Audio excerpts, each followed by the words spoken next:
On November 16th is the next information we have, right, from police. And Chief Fry makes a statement reviewing the 4 victims and confirming they were stabbed to death. November 30th, the visual honoring of the victims, where the footage has since been taken down, but a lot of their family members talked and everything, honoring them, you know. I don't think it's taken down. It's hard to find the whole thing. Very hard Yeah, to find I the found whole it thing. though. It's posted by a ministry website. Oh, okay. Yeah, we can Okay. put a picture of it up on the screen because we did have a hard time, and then all of a sudden I just randomly found it and I saved it. So That's awesome. So December 7th, this is interesting. December 7th, Chief Fry pleads to the public for help finding a 2011 to 2013 Hyundai Elantra. First, start by explaining why this search for this white vehicle. So we have information of a white vehicle that was in the area either during the time frame of the homicide or around the time frame of the homicide, and we are just wanting to talk to the individuals who are in that vehicle. They may have some valuable information for us, and we're looking for a 2011 to a 2013 Hyundai Elantra. So any assistance you can give us, anybody that owns one, anybody that knows of someone who owns one or may have been driving one, if you could get a hold of us through our tip line or call us directly, we'd appreciate that. This body cam image and the white car, is this the white car investigators are looking for? So the body cam image that is out there from an officer who was on a call with alcohol offense does have a white vehicle in it. This is not the vehicle that we are looking for. So we wanted to clear that up with all news media. And finally, the tip line, the process. What do you want to tell the public about that? So the tip line now will go to an FBI call center. We've done that because we started receiving many tips, and that call center can categorize those, and they can send those tips back to investigators so we can follow up and make sure that we continue with our investigation. Yeah, and he also makes a statement that there's 22,000 of them in the area. He does. December 15th, Kohberger is driving eastbound on I-70 in Indiana, and this is when the pullovers happen, right? So he's first pulled over by Hancock County Sheriff's deputy at 10:41 a.m. Then at 10:50 a.m., he is pulled over by an Indiana State Police officer. And so weird. We're told that they were not directed to pull him over. I'm sure you guys will see pictures as I'm talking through this, but the second time he's pulled over by the Indiana State Police, they had their dash cam on, and he clearly wasn't doing what they said that he was doing. So I'm wondering if he was already a suspect at this point, and they were following him, and these police officers following him lost him somehow, needed a bathroom break, needed something, right? They blew a tire. I don't know. They needed something. And they needed to slow them down. You know what I mean? Yeah. There was some kind of something there.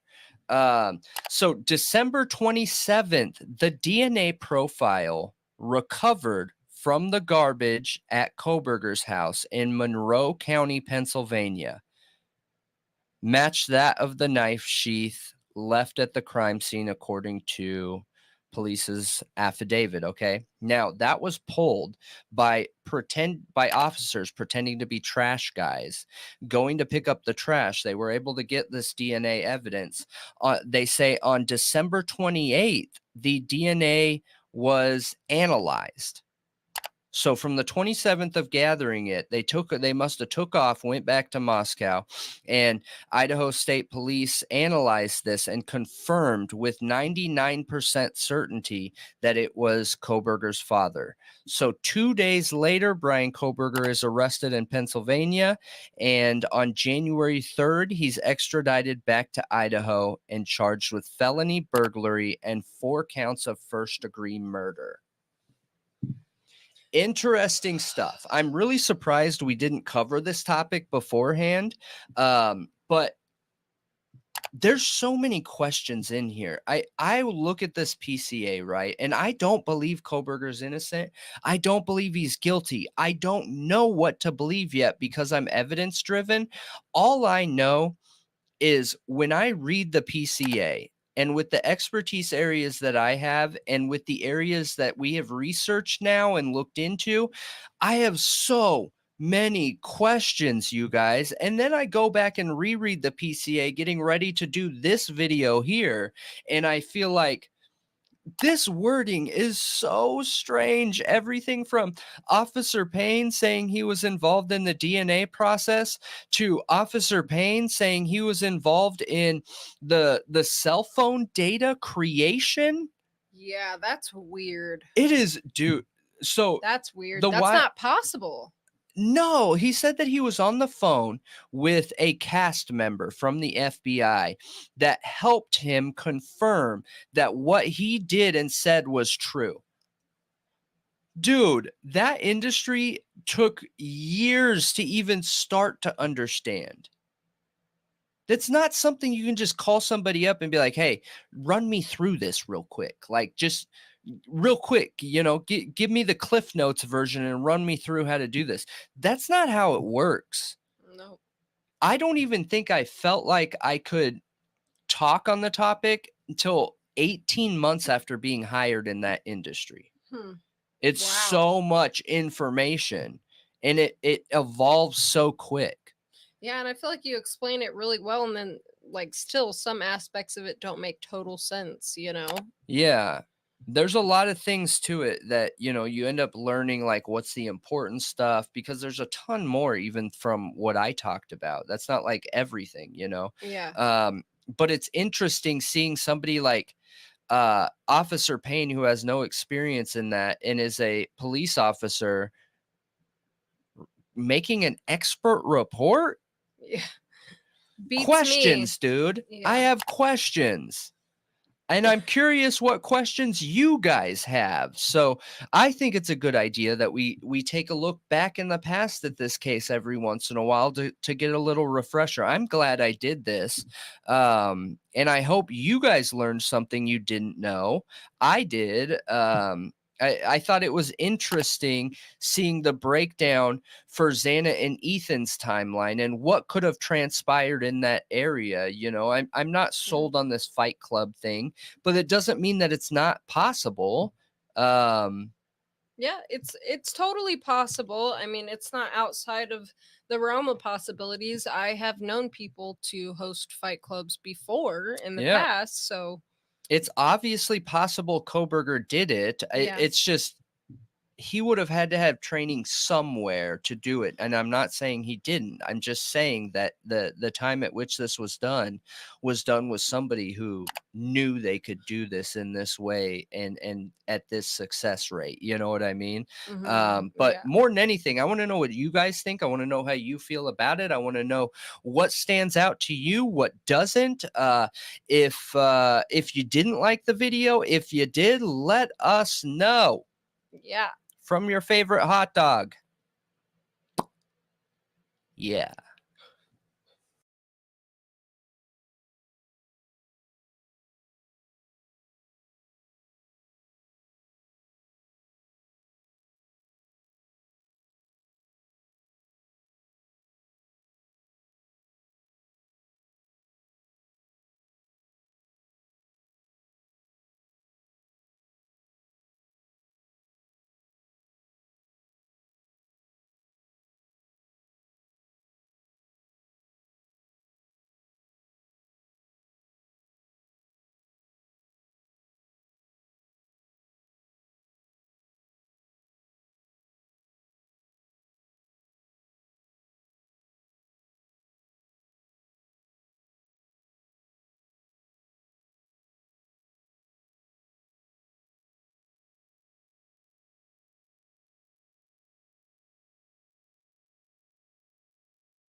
All right. Bam. Can you hear us now? Yeah, it was going to the wrong microphone. We should be good now. Good. We didn't say anything important, but hello everybody. Tony, Amanda, Michael, Celtic, Test. Ludacris. Yeah, we're good. Yeah. We're good. Hey we're good. Ann. Hey J Ray. Hey Riddler. Yeah, I was just saying that that the very first time we did this, going from a premiere into a live stream, it went straight into it from the premiere, and I don't know why it's not doing that anymore. It's really strange, but it's like ever since this update, it hasn't been doing that. But yeah, I'll let you say hi to everyone. Yep. And Hey Jeff. Hey Lynn, Christine, Rabbit, Zolo. Hope you're all doing well tonight. Chasta. Are you yelling at us to go live? We're live. We're here. Welcome to the True Crime Talk Show. We got a lot to get into tonight. yeah. Yes. Oh, thank you, LA. Appreciate that. Yeah, thank you. Baby Ruth is best for Halloween? Like a Baby Ruth candy bar? Or Baby Ruth baseball player? How would you do a Baby Ruth candy bar? Just glue peanuts all over you? Oh, thank you, Riddler. Appreciate that. You just glue peanuts all over you? Yeah, that's what I was gonna be. A Baby Ruth? No, a makeup artist. Oh. Not anymore, though. All right, I got to pull up the documents here because what's awesome is for tonight, we're going to go through some of the differences and details, right? Because what we did with this is these videos, as a lot of you guys know, are the cut up version of our long forum podcast, right? And here, I'll do the intro part real quick. These videos are the cut up version of our podcast, which is normally like 3 to 5 hours, depending on what we're talking about. And, we have the True Crime Talk Show and we have Thought Riot podcast.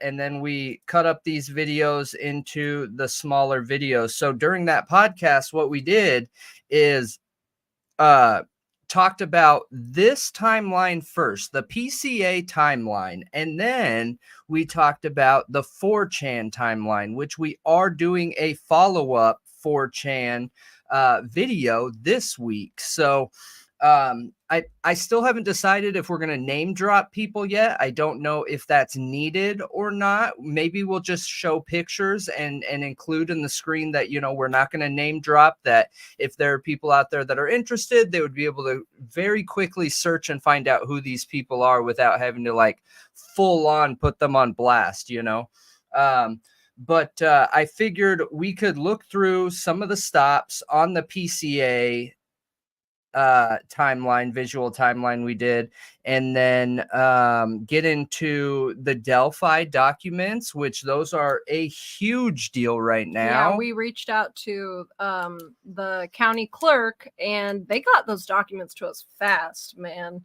And we have, it's 3, right? But I think 2 are what's most important. Yeah.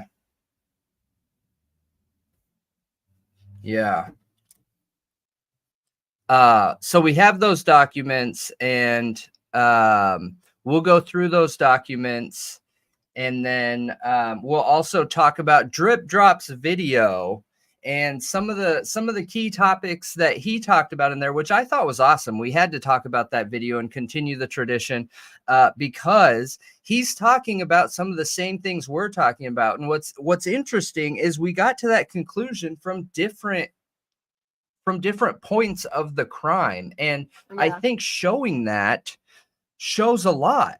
Mm-hmm. It really does. Yeah, the Chucky drop for sure. I love that he dressed up for Halloween too. Does he do that every year? I don't know. I haven't been watching him for like a full year yet, Yeah. so I'm not sure. Yeah, that's a good announcement. Judge did decide to allow cameras, he said, but he's going to be taking more control over them, and the audience can't have like phones and laptops and stuff like that. So are we going to go over the court hearing today too?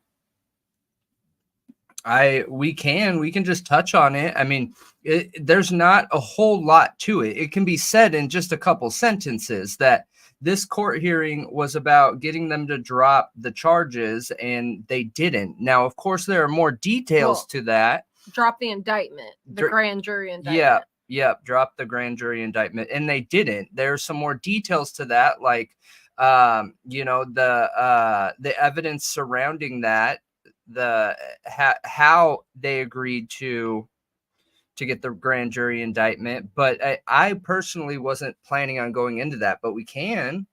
I mean, I think it's important to touch on it. You know, it was kind of snoozy, CH. It wasn't real crazy. I'm sure some of the more crazy stuff happened at the hearing earlier in the day when, you know, allowed to view it. But from all accounts, it seems that the judge is probably going to deny dropping it. It wasn't official, I don't believe. He's going to put something in writing. It sounded like he isn't likely to do it, from what I gathered. And what's awesome is we have Long Crime here literally focusing on Kohberger again, the one thing they ask you not to do. So awesome. Yeah, great. I don't know why Court TV is doing that. Yeah. They have been covering, you know, cases and trials and stuff like that for so long. I just don't get it.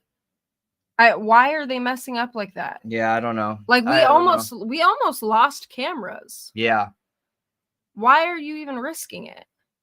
Yeah, no, I agree with you. I agree with you 100%. It's not worth it. It's not worth it in my opinion, and it's not going to do anything for anybody. And I am glad about the cameras too. I think that Judge would have been judged harshly in this situation by taking away the cameras. But yeah, I agree with you. I think the camera operator is corrupt. Now, one thing that made me think about when they said that no cell phones in the courtroom is that's going to knock out JLR. JLR is going to have to get an actual camera. Well, he was just pulling from Court TV's footage. So Court TV was the one actually in there filming, and then everybody else pulls from that footage. Did he actually record in the courtroom today? So I forgot about that, but yes, it's not Court TV who manages that. They just get to have their camera in there. They don't manage the footage. Right. They don't send it to people or anything, but they're the ones who record it. And then the court takes that footage and then I believe so. I believe so. Yes. And then JLR is just allowed to be in there. But if there's no phones or has anyone been sneaking pictures? Because I would assume that these people that are in there, like Andrea or JLR, they're looking to just do social media updates.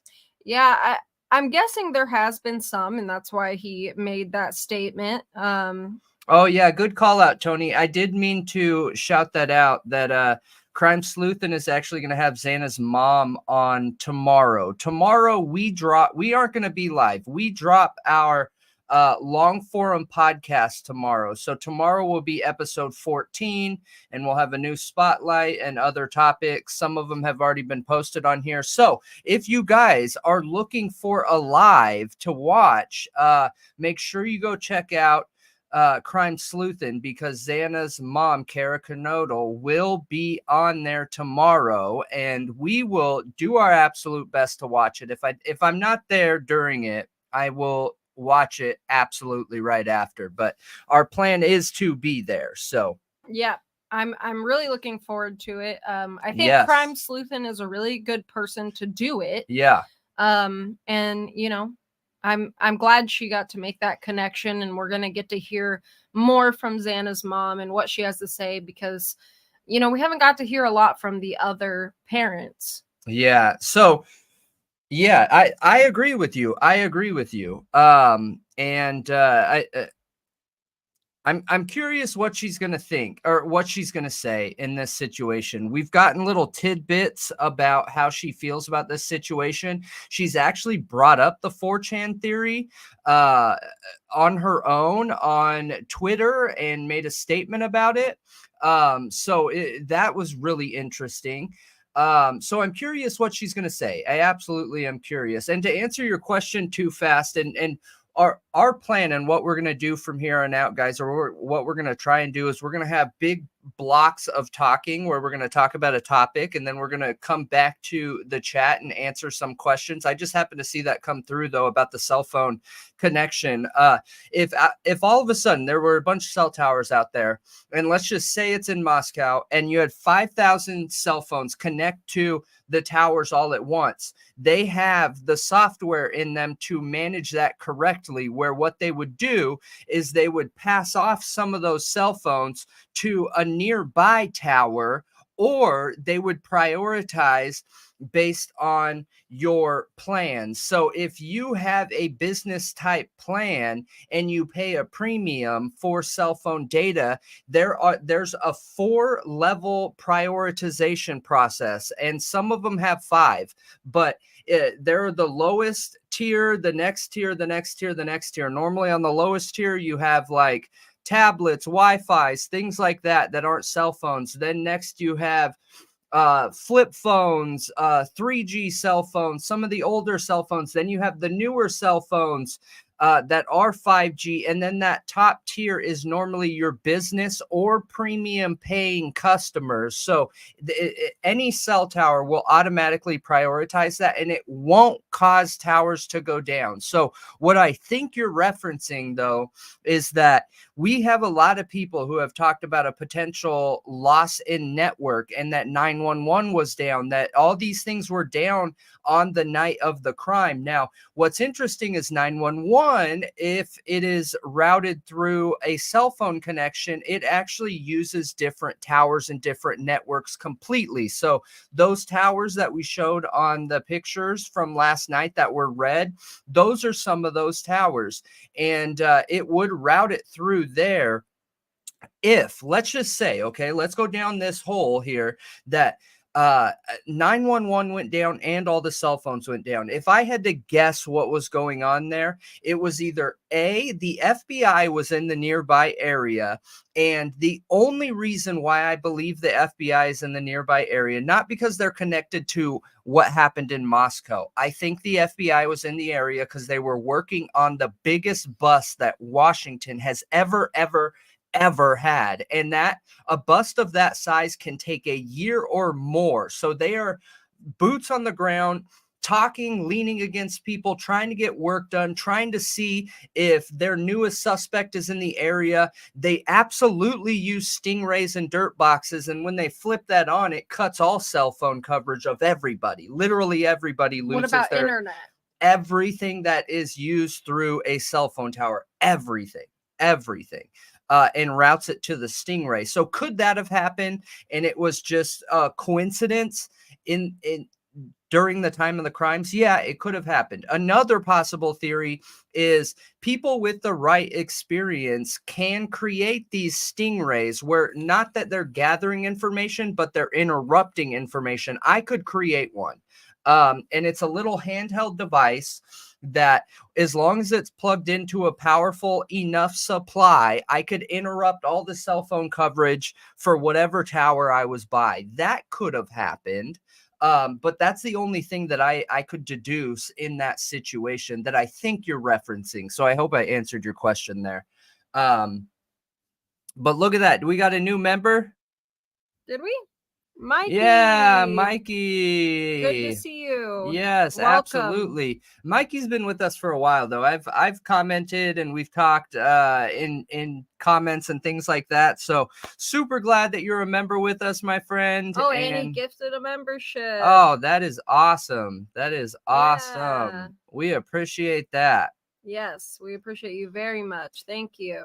On Drunk Turkey, Malia was telling me yesterday, she was saying, I think they were hoping for you to kind of take over as an expert on the topic and just kind of dive into it. But one thing that I was trying really hard not to do is I can very easily take over a conversation. I can literally suck the air out of a conversation and guide everything. And I was trying really hard not to do that because we're on their platform, not my platform. You know what I mean? If it was me on my platform, I probably would have guided the conversation a little bit better than what I was doing, but I didn't want to create a situation where they're like, whoa, that dude's intense. You know, I don't know if we're going to do that again. So I was trying really hard to sit on my hands, you guys, and not just word vomit, expert vomit everywhere like I do here, you know?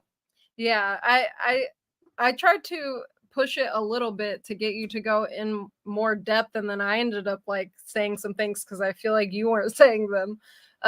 But I mean, I understand why you held back, because you totally do suck the air of the conversation. Yeah. So It's habit. I'm glad you guys enjoyed it though, and Mikey, all of you.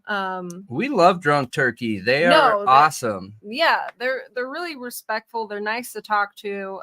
They have really good personalities. They were very professional. Like I got nothing but good things to say. You know, even if we disagree on some points or anything like that, that has nothing to do with me liking somebody. Yeah, no way. All. No way. And that, I think that's my favorite part too, is the professionalism of them. And not a lot of people can do that. And I think that's the type, like what they're doing is how we hope our community will get to, where we have people in here that believe one theory, absolute, and then we have other people that believe a completely separate theory, absolute, and we're able to talk and work through and assess situations and break them down and figure it out together. And I think I've said this a million times on here, but I don't want an echo chamber. You know what I mean? Where it's just us and our members and viewers that are all thinking and saying the same things. I know there are content creators out there that like that in their community. I don't. Part of the benefit in having a community and having all of our viewers and members and everything is being able to learn. I want to be able to learn new things, you know, and our viewers and members are bringing a whole bunch of new information, and I'm learning a ton every single day. So that we're talking about all these different topics and everything, there's always something new that's being brought up or shared in the comments, and that's what I love. That's what I prefer. And going back to what I was originally saying with Drunk Turkey, they are so professional, and the way he asks questions and presents while giving you enough room to breathe and have your own opinion is not an easy thing to do for some people, you know? And it's absolutely why I like people that question the storyline, for sure. So yeah, absolutely. I know you wanted to say something. What? I don't remember. Oh, we'll just dig into what we were talking about. So I don't know what it was, but you said remind me to say something. Well, I don't remember what it was, but so what's interesting, you guys, as you guys know, most of you have seen our content, but Crime Circus Cult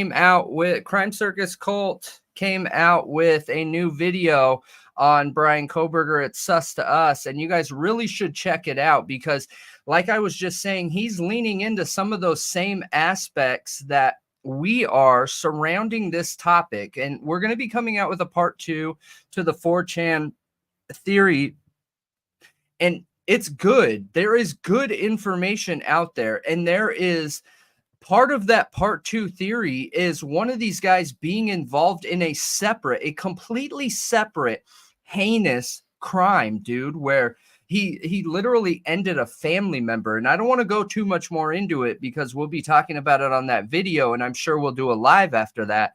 but it is insane the amount of violence that we are seeing around this fraternity. And when I first was Yeah. looking into it, I was thinking, look, people that are looking into this are probably looking at this fraternity and thinking, oh, there is an upper class group of people that because they're rich, because they have streets named after them, because we have this kind of eat the rich mentality in some areas in the world. I assumed that people were just jumping onto this because of those reasons. So I wanted to stay away from it a little bit until I understood it more. But once we covered the 4chan topic and I started looking into it, now I'm Google searching Sigma Chi, and I'm seeing, a murder over here, a murder over here, a questionable life being ended over there, another one over here. Like, it is literally, people are dropping left and right. And there comes a certain point where statistically it doesn't make sense. There has to be something more going on here, whether it's just the simple fact that they have such secrecy around their fraternity, Greek life, that these things aren't being brought up like they should be. Who knows? I don't know, but it sounds troublesome. Yeah, I agree. And I was running into the same thing when I was looking up the fraternity and really doing a deep dive into them. It's not good. And that's one thing I was kind of trying to explain on the Drunk Turkey show last night, is that, I'm not saying fraternities are like to the level of like, a cross and bones, like, Skull and or Bones. Skull and Bones. Yeah. Secret society fraternity where it's like world leaders. Okay. Yeah. Not League. to that extent. Yeah. Yeah. It's not Ivy League, but that is a fraternity. So, I mean, we have many examples, is all I'm saying, of things going on in fraternities that aren't good. And I think it's really good faith to think that people won't go along with something bad. But I think a lot of times people are going to try to save their own skin. And if they're put in a position where if they feel like if they're going to talk, their life is going to be over, like they're not going to get the job or the career or the life that they've been planning, that they've been working towards, based off of actions of other fraternity members, I think it's very possible that they would not speak. Yeah. I mean, let's be real here. Like, so one of the things that our society has been trying to work past, right? And I'm not going to go political with this topic. I refuse to go political with this topic, but there is no other way to explain it. But something society's been trying to work past is through its toxic masculinity, that it clearly, and like I said, I don't want to go political with it. I understand that all these topics can be taken too far and can be hyper politicized and everything else. But, socially, we've been trying to work through this toxic masculinity where it's only men running the US. It is only male presidents or politicians, or it is only men in CEO positions and all these other things.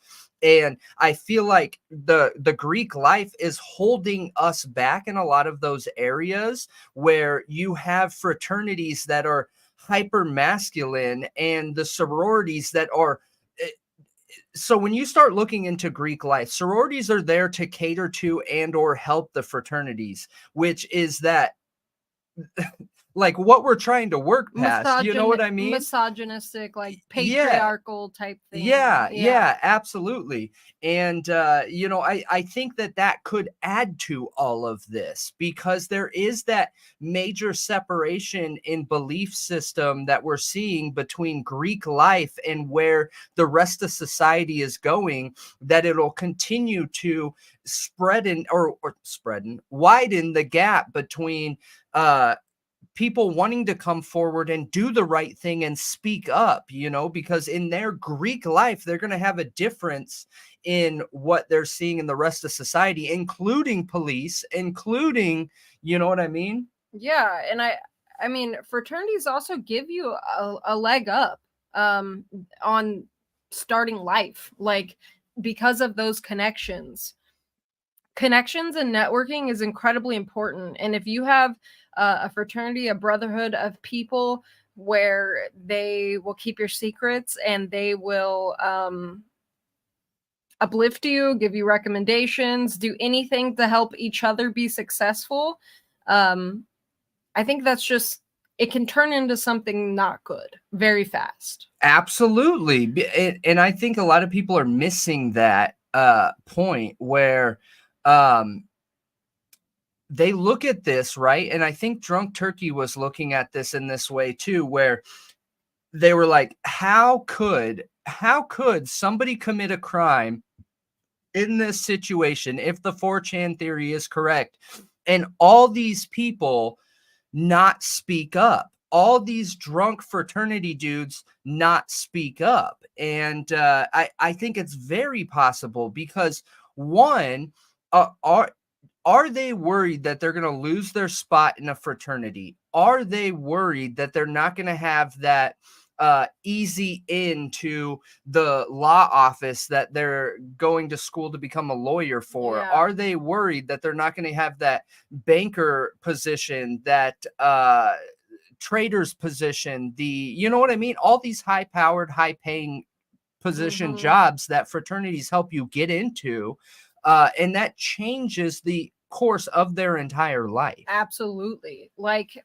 I mean, think about if kids who didn't have money, like to go to college and stuff, had that kind of thing backing them, how much it could help you out. Yeah. It could help tremendously. But anyway, Yeah. I have serious questions, especially when you start really doing a deep dive into this specific fraternity. There's not great things there, but this picture, which you just changed, remember I kept telling you that I kept seeing pictures from, students in and around the area of the Idaho4. Yeah. Associated with fraternities, sororities. I've seen multiple, actually, of these pictures of somebody holding up a K-bar knife. Yeah. Why are K-bar knives just floating around this place? Like, yeah. Why are they so popular here?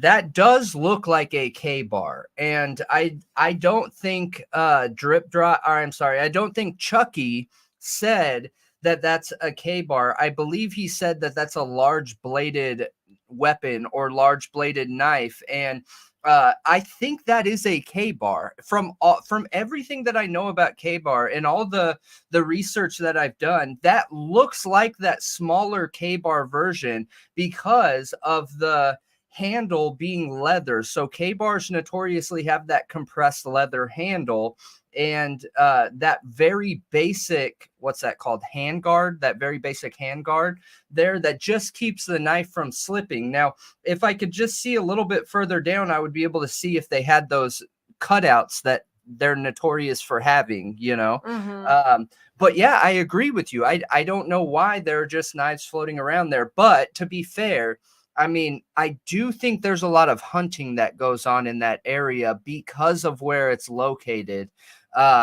Isn't Idaho known for having like some of the best deer hunting or buck hunting, I guess? I don't know.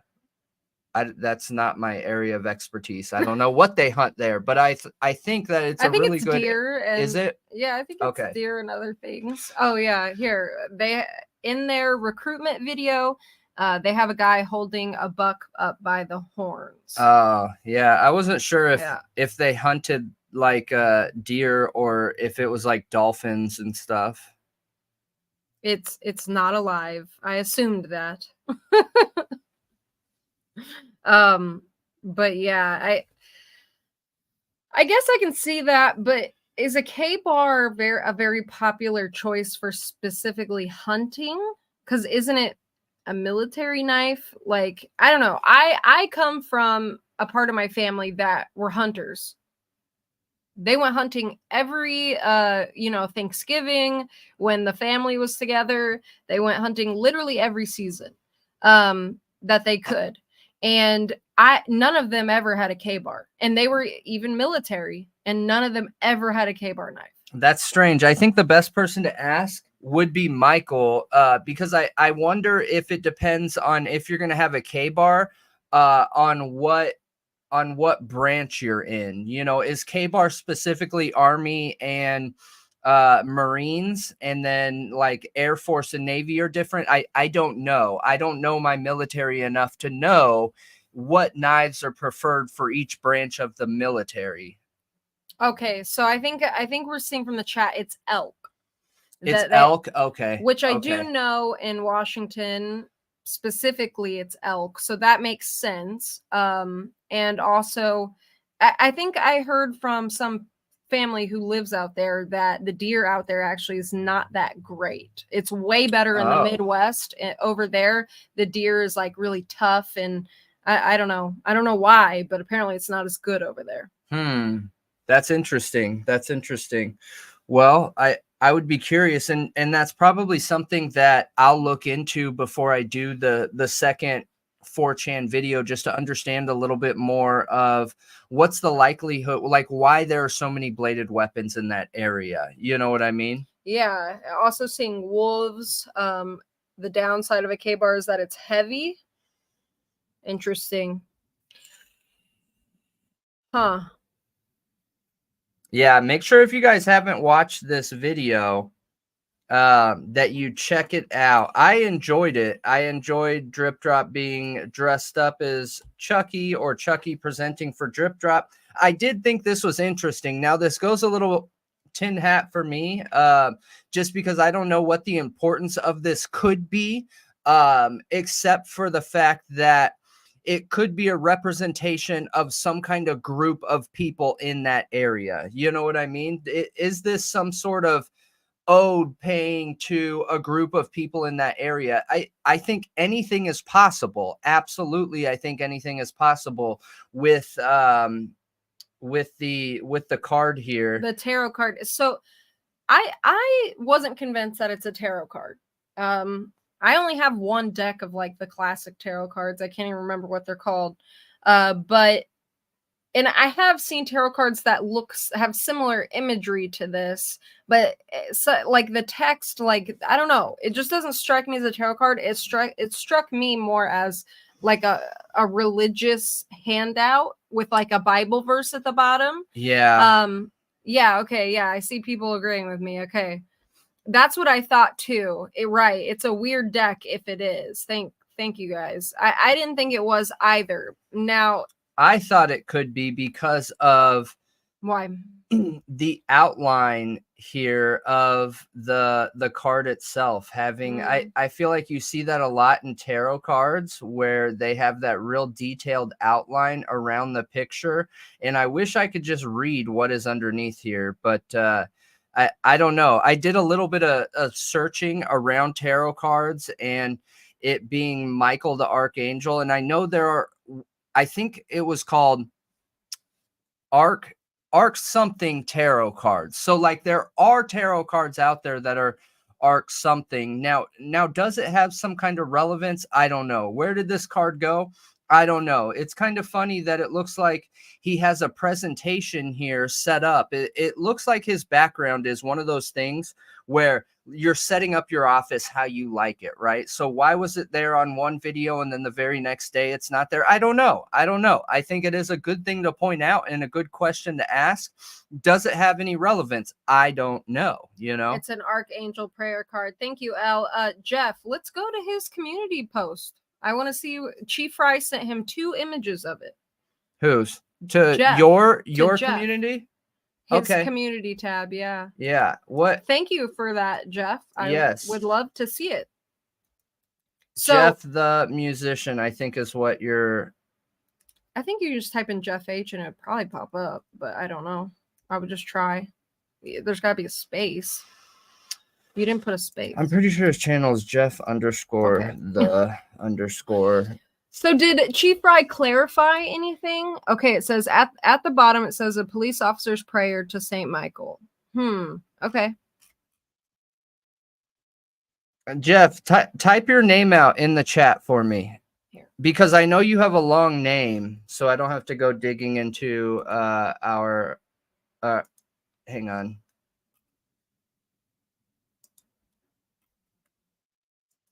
Here, I got it. Oh, you got Yep. it? Yep. Okay, yep. good.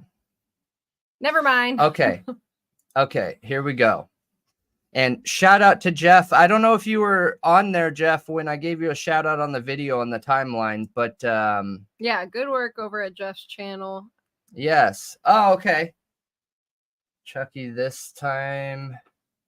Police officer prayer. Okay, that's what I was so curious about. Yeah, I didn't think it was a tarot card. Yeah. So Crime Circus drip drop appearing as Chucky this time recently claimed that Chief Fry had a tarot card on his desk. Well, not quite. When I saw the card, I thought to myself, that looks more like a prayer card.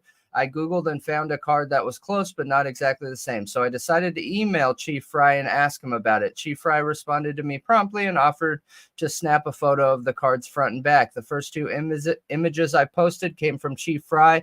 You can clearly see it's a police officer's prayer to St. Michael card, the full prayer on the back of the card.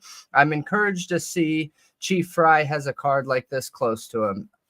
Yeah, I forgot to ask if there's a reason that card is there on his desk. In the earlier interview, Chucky showed, but not there during the interview the day BK was arrested. I'm thinking the day of the arrest was probably a day where prayer was surely needed. Okay, that's awesome. Press the next picture. Yeah. It's right next to the U.S. Constitution. Yes. So hopefully that shows what's important to him: the Constitution and prayer. Yes. Yeah, thanks for that, Jeff. Yes, I appreciate that. That is a great call out. Yeah. Awesome. That's awesome that he got back to you quickly with that. Yeah, that is awesome. Because that's like something little, you know, like he could have ignored.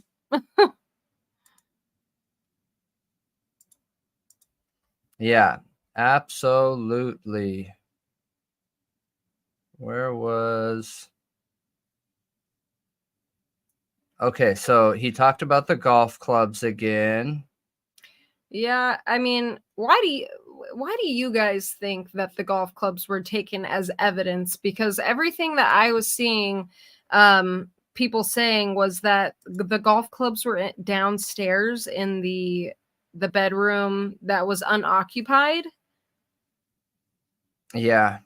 So did the perpetrator just walk through the front door and maybe grab a golf club? Like, what was something hidden in there? I think the claim is being made that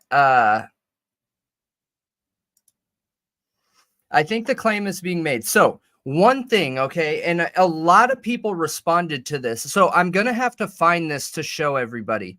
But there is a science experiment out there around criminology where they took golf clubs and they whacked like, you know how they do tests on knives to see if this knife damage matches the body and things like that. Well, we watched a video where they did it with golf clubs, and as long as you had enough force and weight behind it, the golf clubs made slice-like marks in the body because you're hitting the body so hard that the skin splits open. And I think a lot of us have seen this before, where you have like baseball players or sports players or whatever have a baseball whacked at them and it hits them in the head and it splits it open straight up and down like they got cut. You know, it's not like it blows apart open. It's normally a slice.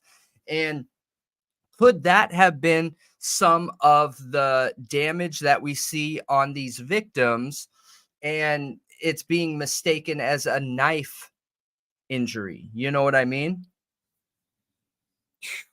I mean, there's a clear difference. I think if that a medical examiner couldn't tell the difference between skin being split and torn open between getting cut, there's a serious problem there. Yeah. Which we haven't seen the autopsy reports. So clearly we don't know. We'll have to watch that video. There's a distinct difference between being cut with a knife or skin being torn or split open. I'm sure there's a way to tell, but according to that professional, and I will find the video. I don't have it right now, but I will find it, that it looks identical. It looks identical. That's really strange. I mean, is it? Because skin reacts similarly no matter what, right? And just think, if you're coming at someone with a knife, it is very aggressive, very fast, and your skin could be showing similar signs of damage that you might get from a golf club. You know what I mean? Just because one is sharp and pointed and the other one is not sharp, but it at somewhat of a point and just has a lot more, what's that called? Velocity behind it. It could give similar damage. And you know what I mean? Yeah, I agree with this. The muscle and tissue would show the difference. Yeah, you I would agree. see bruising, which I mean, I think it's very possible they did just have a knife and maybe a gun in the other hand. I think honestly that's the most likely scenario, is a gun in one hand and the K-bar in the other, and the butt of that K-bar is super heavy and hard and can be used also to hit people with. Now we got a question: why would a thrill killer choose a house that is in a populated area that has a large number of college kids who are awake and partying? And my answer to that is Danny Rolling did.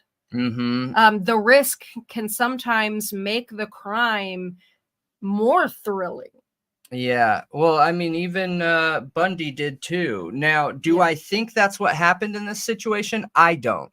I do not think that's what happened in this situation, because if they were there for simply thrill, everyone would be gone. Everybody would be gone. For a thrill killer? Oh, for sure. See, I don't think they would have stopped at the 4, man. I don't think so. But if say Kohberger's guilty, wouldn't it be a thrill killing?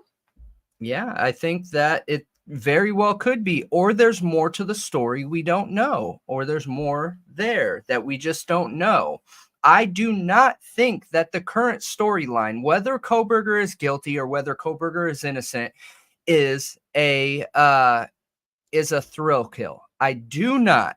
I absolutely do not. Unless there's some additional information that can prove that he got spooked and spooked out of there, or I don't know. I mean, it could be anything. It could be anything. So Amanda got hit in the head with a golf club.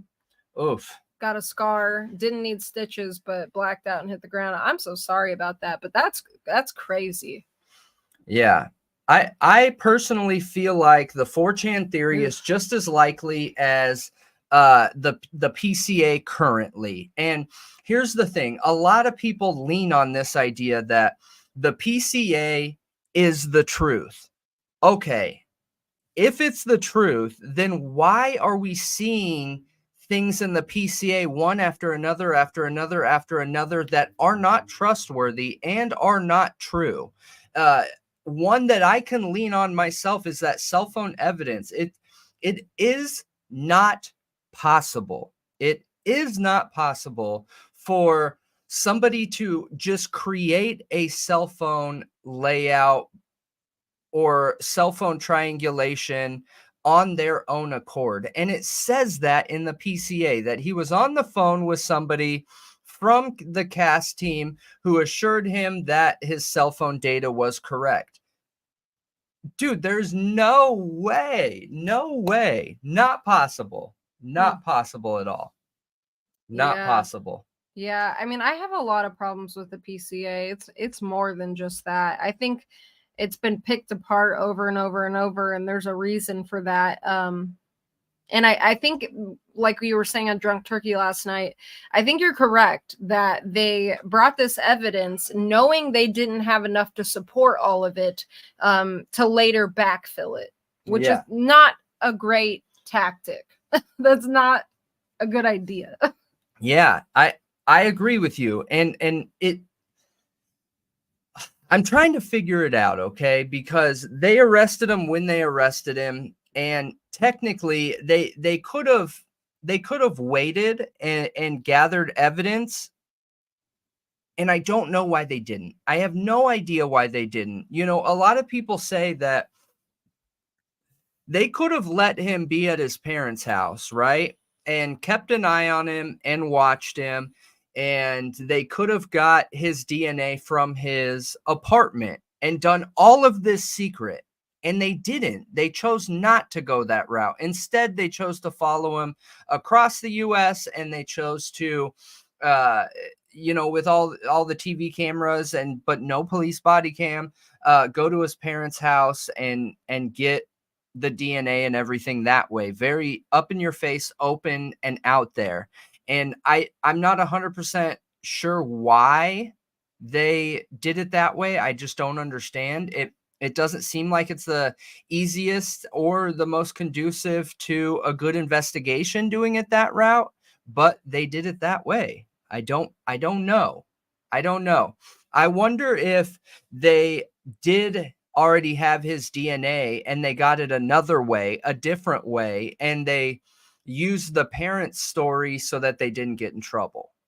Yeah. You know what I mean? Yeah. Because the parents' house DNA happened so fast, you guys. So one day they pick it up and then they say on that same day that it was shipped all the way back. By shipped, obviously they mean the fastest thing to do is drive it. Somebody drove it. Somebody got in the car with it and drove it to Idaho, where it was tested and confirmed a match to Kohberger, right?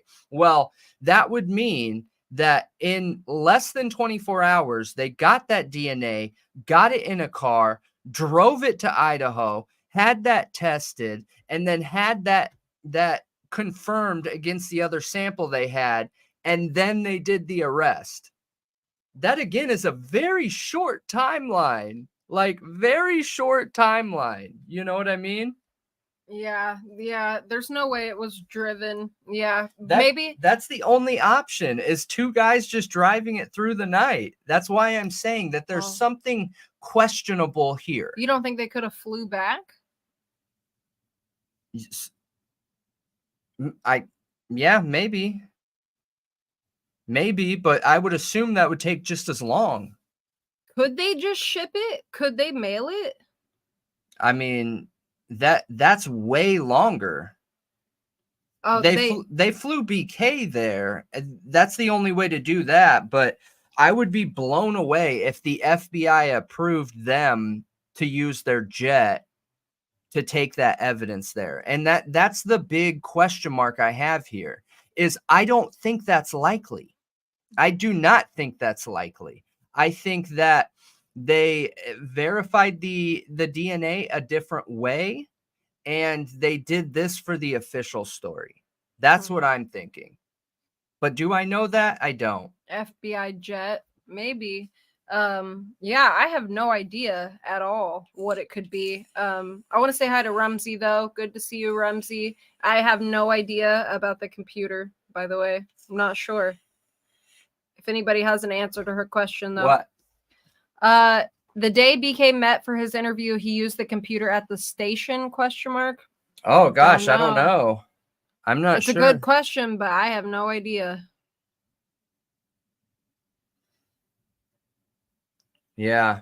Yeah. Yeah, it's possible whoever went into the Idaho4 house didn't know that they were going to end up with 4 bodies.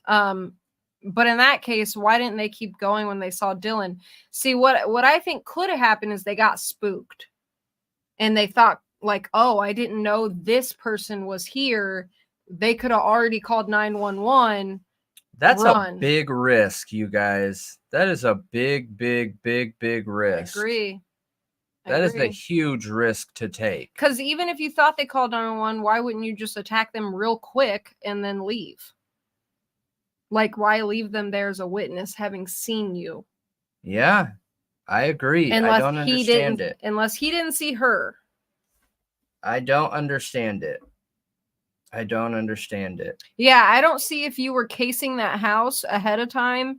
And I mean, because whoever did this from the beginning, they said whoever did this had to have known the layout of the home. Yeah. right? Like they had to have been in the home regularly, or they had to have been stalking this house, casing it. So, I mean, yeah, I don't know. It just makes no sense to me.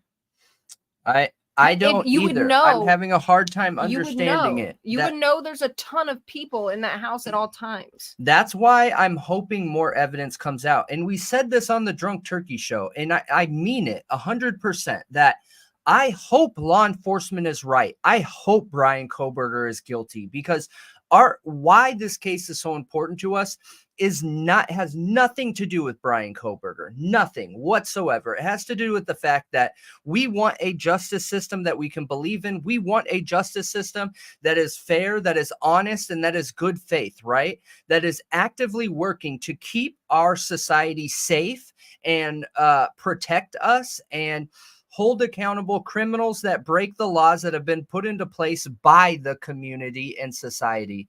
And I hope he's the right guy. But in order for me to feel like he's the right guy, there has to be more evidence, because what we currently have in the PCA is nothing. It is trash, throwaway evidence. And I mean, I shouldn't say that. I'm exaggerating. But like the DNA being there, that is good evidence. I understand that it's trace DNA, so it's not as reliable as regular DNA. But there is DNA there, and it is on scene. Whether it got there from a shady, intentional, set up the case type way so that they could get a warrant on the arrest warrant to get Brian, I don't know. Is that why they wanted to keep it out of the actual case? I don't know. But I'm just hoping that they have a ton more evidence to back up Brian being guilty, you know? Yeah, for real. And this picture here, I did want to comment on this, okay? I don't know if Chucky wears Vans. I think Chucky wears Converse and in all the Chucky movies, but I could be wrong. But so there were some big questions around whether this is blood on the Vans, okay? Now, I have Vans that have red on them. So on the sole. Yeah. Right here. I don't see red. I don't see anything. I don't see anything on those. It's over your head. No, it's my not. red sole. Clearly, it's not over my head. Like, haha, they're red.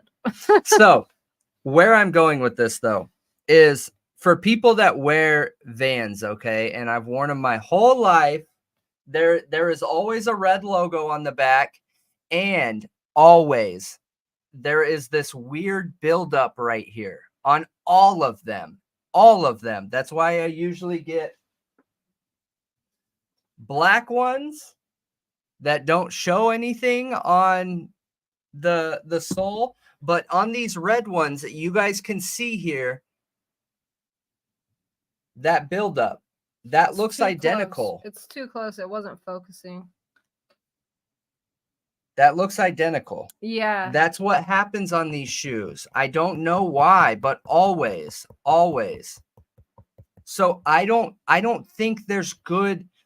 Is Drip Dropper, is Chucky right? Should those have been tested? Absolutely. The second that they found the latent shoe print, they should have checked every dang Vans that has this for the sole, right? They should have checked every single one of them. I agree with that 100%. But I'm just not confident that's for sure blood, but I agree that they should have been checked. And that's my big concern here with the video that we just saw. Like I tried my hardest to just follow the PCA storyline, but as I'm following it, the whole time I'm doing the editing, I'm thinking the police investigated that, right? So I started putting it on the screen. Like the police surely investigated this, right? And we don't know. But when we see situations like this, it makes me feel like, did they investigate that? Did they swab that shoe? Just to make sure. It doesn't look like it, because that's not how you handle evidence. No, if they swabbed it, it would have been in its own individual bag. Correct. So this is I wanted to mention this. Yes, I did see TH, that Logsdon mentioned the 6 grand jurors asked for more information to come to their decision, and they were told no. Ooh, that doesn't sound. That was mentioned in the court hearing today. That is the one thing I forgot to mention that. That was one thing Sneaker wipes, that I yes. felt like was a big deal. That has been getting kind of overlooked a little bit by most people. That's important. That's important that they didn't feel totally comfortable with their choice, with making their decision, like they didn't have enough, and they were told, no, you got everything, you got enough. No. What's important there to me is not the fact that they asked for more evidence, but it's the fact that they still agreed to convict or move forward with the grand jury case. That's a problem. Yeah. Because if I'm there and I would ask, hey, this isn't enough for me, I need more evidence, and I'm told, no, you don't get any more, then I would say, cool, then I am not agreeing. I am not voting for this. I am voting against this. Yeah, seriously. So more evidence or I'm voting against it. It's that simple. So what happened between the time of agreeing to move forward and asking for evidence? What happened there? That's what I want to know. And hello, Cynthia. Yes, I think it does suggest that they don't have a lot. They don't. Or they didn't at that We've known time. that. Yeah, and we have known that. And I do think it's important information. Yeah, and we'll cover that topic on the pre-record too and do a little bit more digging, because I think it's important to dive into this idea that they could have more evidence. I don't think they have more evidence, but could they? Sure, they could. And I hope that they do. I truly hope they do. But does it seem like that's the direction that it's moving? No, it doesn't feel like that to me, you guys. It doesn't feel like this is them playing a technique, playing an approach to best set up the case for a prosecution. I agree with you. Something's off there, right? Yeah. Something is off there.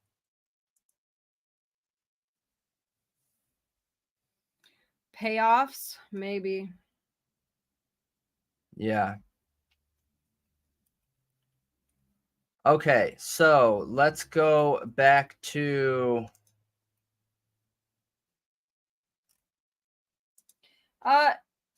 I think the grand jury does need to be unanimous, correct? yeah. I think so. I believe so too. I could be wrong, but you should I'm search it real quick, because sure. that's a really big deal. And it at least we can talk about this when we okay, so 16 out of 20. It needs it's not required. So at least 16 out of 23, and this I don't know if this is state per state like basis, like it could be a little different per state, I don't know. So it says at least 16 out of 23 grand jurors must be present for a vote, and a unanimous decision is not required. At least 12 members must concur to indict a defendant under the federal rules of criminal procedure. 6 though asked for more. So only 2 didn't have to agree. Or there were more there, but if there were only 23, at least 12, so half. I'm totally not thinking of that right. Yeah. Well, no, it says at least 16, so I guess it depends on how many are there. 16 out of 23 grand jurors must be present for a vote, and a unanimous decision is not required. At least 12 members must concur to indict a defendant. What that says is it needs to be more than half, but it's going to be different on a state to state basis. Yeah, that's what I'm saying, because weren't there originally supposed to be like 40, and there was like 14 missing or something like that? I don't remember the exact numbers. I don't remember the exact numbers either. But yeah, it's 18 out of 24. Yeah, this is just a random Google search. Really, the important part is it doesn't have to be unanimous. But thank you for clarifying a little bit more, because I know it's got to be different in different states. Yeah. Yeah, Mary, I think that's a good point too, that technically a grand jury can indict a ham sandwich because I think that's a good example because they can only hear one side of the argument. I agreed. I don't think it's very fair. And they use terms like these different levels of evidence that match that current case's expectation or whatever, whether the standard is, reasonable or overwhelming or whatever, for the amount of evidence against it. This is an important comment, though. I didn't understand this. The grand jurors themselves may question, witness, and request additional witnesses or evidence. Afterwards, evidence is presented to the grand jury. It decides whether there is probable cause to indict the accused. I didn't know that they could literally question a witness remember, themselves. You guys, Bethany Funk didn't come out with her statement till after the grand jury was in full effect. So they got to question one witness, which goes back to my original theory of the Reed interrogation techniques. I think that how the Reed technique is created creates a situation where you can lead a storyline, right? And somebody who's really uncomfortable and really wants to get out of the situation that they're in, because let's be real here. While I've been in front of multiple police officers, being interrogated, having conversations, being investigated, whatever, before in my past, not everyone has been there. So you take somebody that's never been in a situation like that and see what their stress level is. It could be overwhelming for them. Overwhelming, just sitting there having a conversation in a room where they're put in the corner of the room, and either one or two police officers is in between them and the door, and it is a tiny, cold, super cold room with a chair that doesn't move, like all these factors that can create a high intensity and uncomfortable situation. And then to think that person that has no experience in those situations isn't going to say what they need to say to get out of there, I think is a gross negligence on anybody's part to think that that's not a realistic outcome. Because when you look at the Reed technique and the false admissions of guilt that we have is of upwards of 25% of the time. That is a huge percentage, you guys. A very concerning percentage. Yeah. Massive. So, Jay Logston's argument about how the grand jury is not a good idea, has been removed from many states, I think was actually a pretty good argument, though it was very boring to listen to. It does make me question whether they should be allowed or not. If it's fair, if it's just for them to hear one side only. It's not. Yeah. I don't agree with it, actually. I don't think. But I did hear from a lawyer who works in Idaho that she was not surprised at all, and I don't remember her name, that this went to a grand jury. She said this is typical for here, which I can't say I'm surprised in Idaho. But yeah.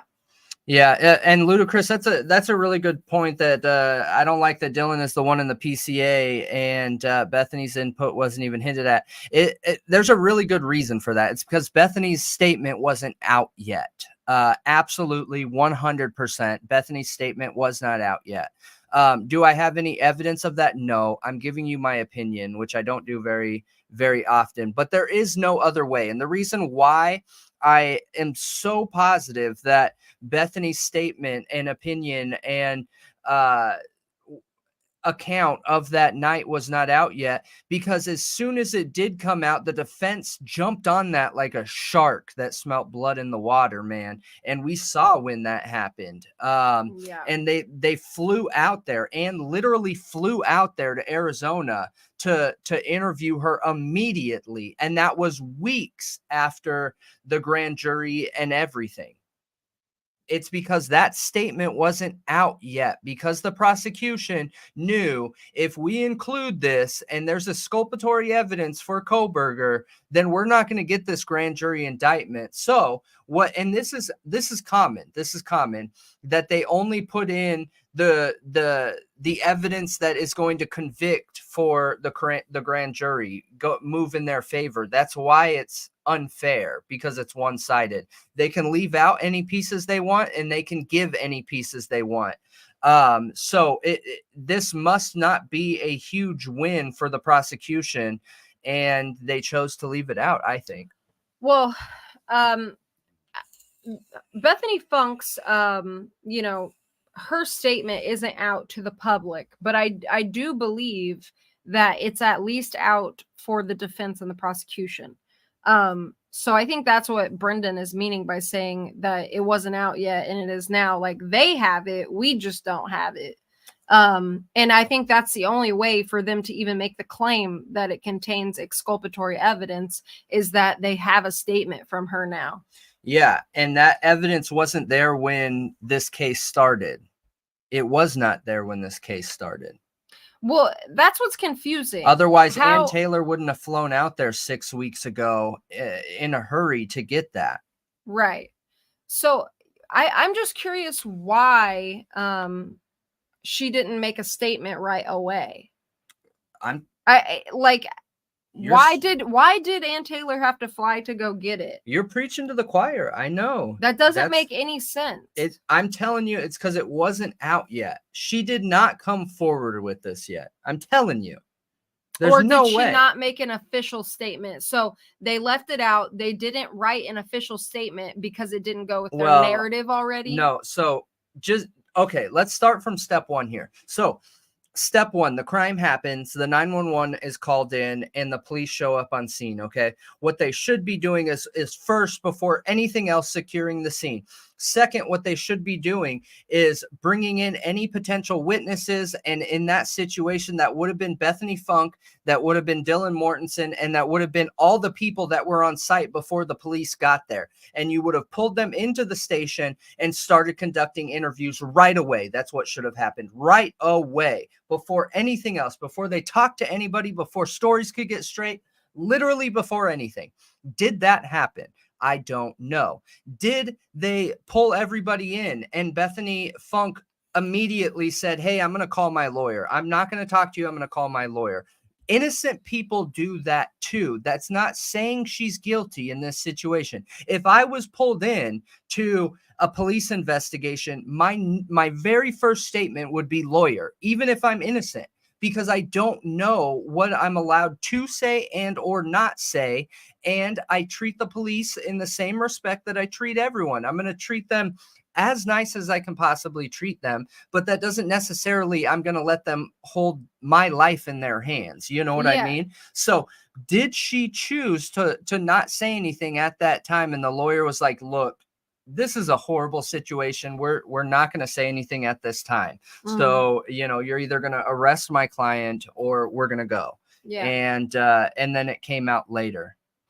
So the PCA states multiple interviews with DM and BF. See here. So where?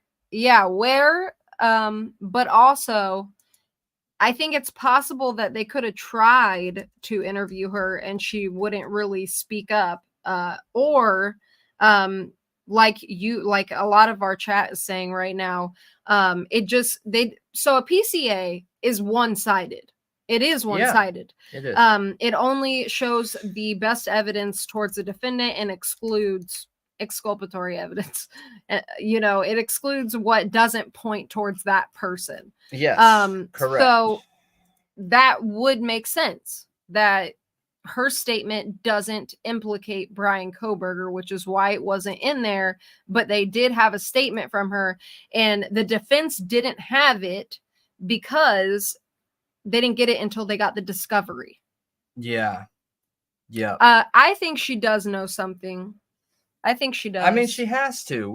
The exculpatory evidence came out in court. So you either have Ann Taylor, who's perjuring herself and lying when she brought that up and wanting to bring in Bethany Funk as a witness to interview in court, or not, you know? Yeah. Yeah, J. Ray saying she didn't know anything because she was asleep downstairs. Maybe, but I don't think so personally. I think she knows something. Yeah. Yeah. I agree. It could be tiny. It could have been her waking up and peeking out the window or peeking out her door and seeing one little thing that was just out of order. You know, I don't know. Like one person walking down the street, a certain car in the driveway. Like it could have been anything. Or it could have been some kind of defect in the timeline. Like, you know what I mean? It could be anything. And that little defect, that little thing that doesn't make sense because it's at this time and not the time they're alleging this all happened, it could literally just be a time. Yeah, it absolutely could be tiny. It could, because I unless I'm wrong, right? And I don't know the PCA, like I know how to spell my name. I don't know it that well. But I just read it 2 days ago, and I don't believe that it talks about multiple interviews with Bethany Funk. But I could be wrong. Oh, so 2A is part of the investigation.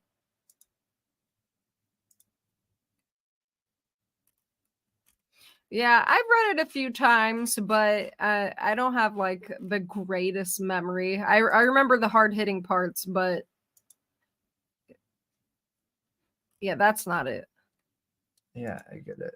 I just don't see it here. I'm not going to go digging 2A. into it right now. Yeah, I gotcha.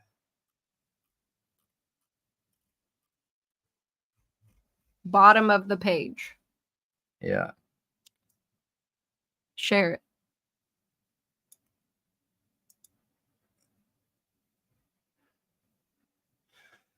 Yep. As part of the investigation, numerous interviews were conducted by Moscow Police Department officers, Idaho State Police detectives, and FBI agents. 2 of the interviews included Bethany Funk, Dylan Mortensen. Both Bethany Funk and Dylan Mortensen were inside the King Road residence at the time of the homicides and were roommates to the victims. Bethany Funk's bedroom was located on the east side of the first floor. Yep. So that is that doesn't tell us much, and they only lean on Dylan Mortensen. So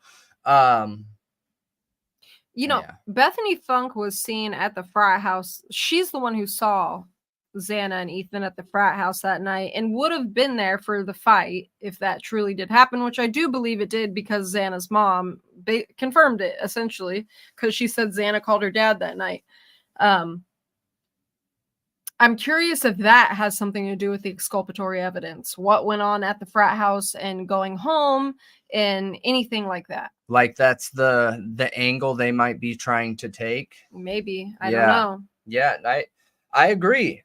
There's just a lot of question marks here. There are way too many question marks. And that's what I kept trying to bring up last night, even on Drunk Turkey, is like there are pieces missing that don't let people believe this. You know what's interesting is we put out that 4chan video, and that video got so much attention, you guys, and the rate of likes on that video is, I mean, all of our videos normally get pretty good likes, above 90%, but the amount of likes per watches is one of the highest in any of our videos, meaning there is a substantial group of people out there that believe there is something wrong with this PCA. And a lot of our viewers are not the normal viewers that watch the same content creators, the true crime content creators that we can tend to get lumped into sometimes, even though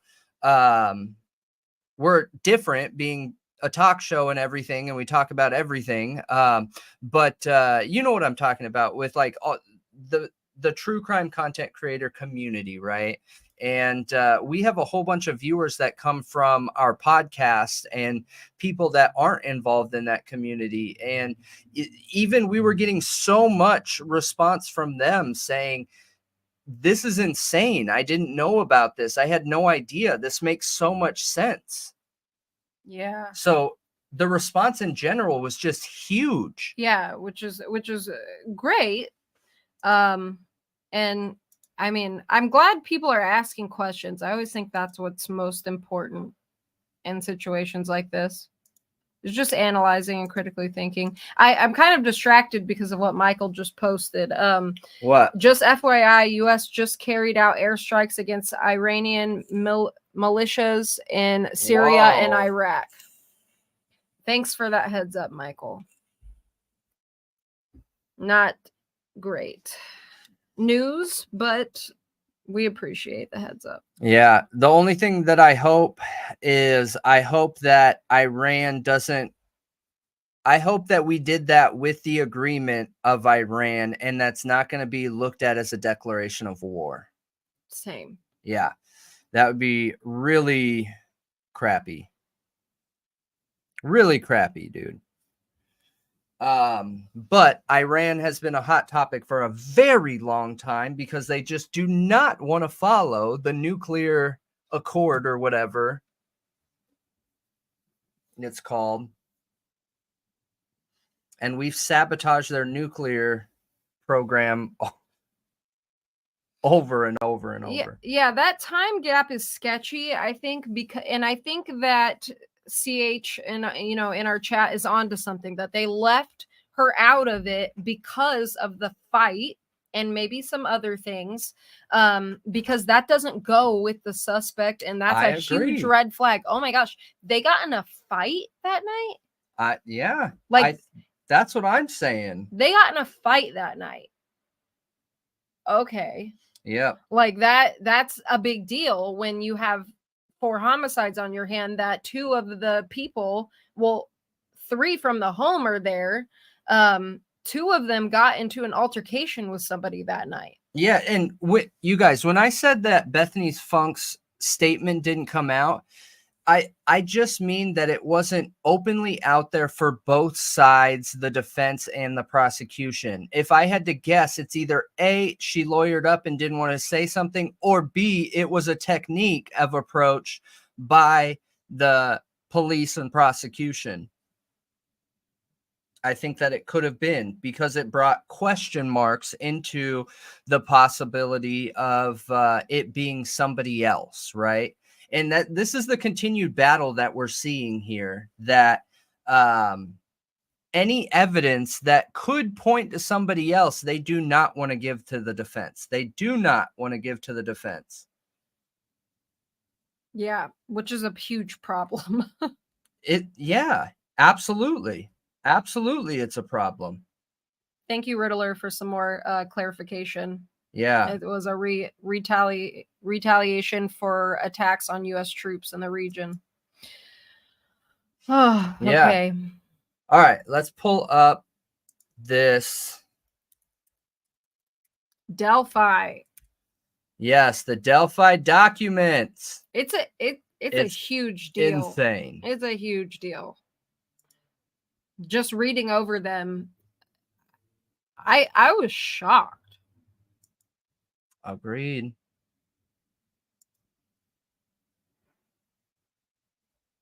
Why? That has nothing to. It? No, it Where says is Richard Allen on it. Right? Oh, okay.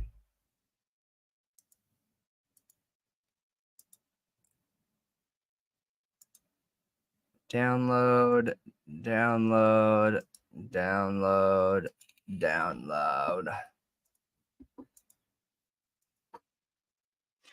All right, so these are insane, you guys. No, I have not seen the defense diaries on Delphi, but I'll have to check it out.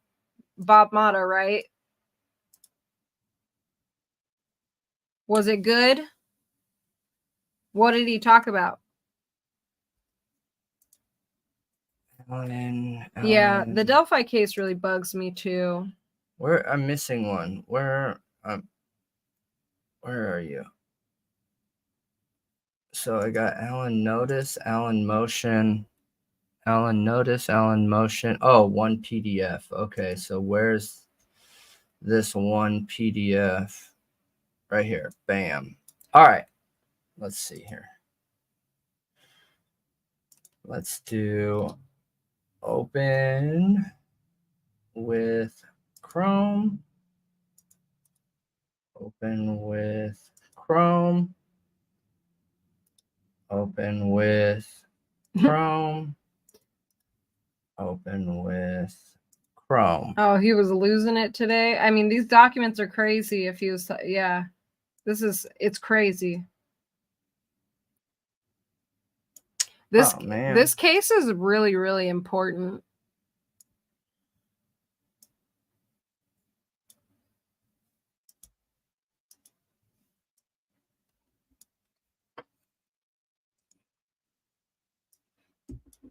Well, Plumber, Bethany could have recognized him. We don't know. We don't have her statement, so I don't know. All right. So, which one should we go over first? Yeah, you should zoom in a little bit. So go to the other one. Make sure I can do 150. Okay.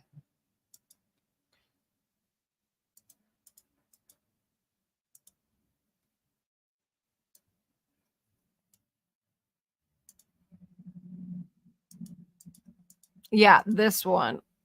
Is this what we should start with so Yeah. that we go over them? Yeah. Okay. This is what we should start with for sure. Okay. Okay. So, wild. This is crazy. Crazy, you guys. All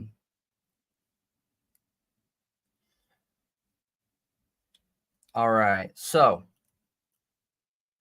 we got 4 pages to go through. So, do you want to give the rundown what this is?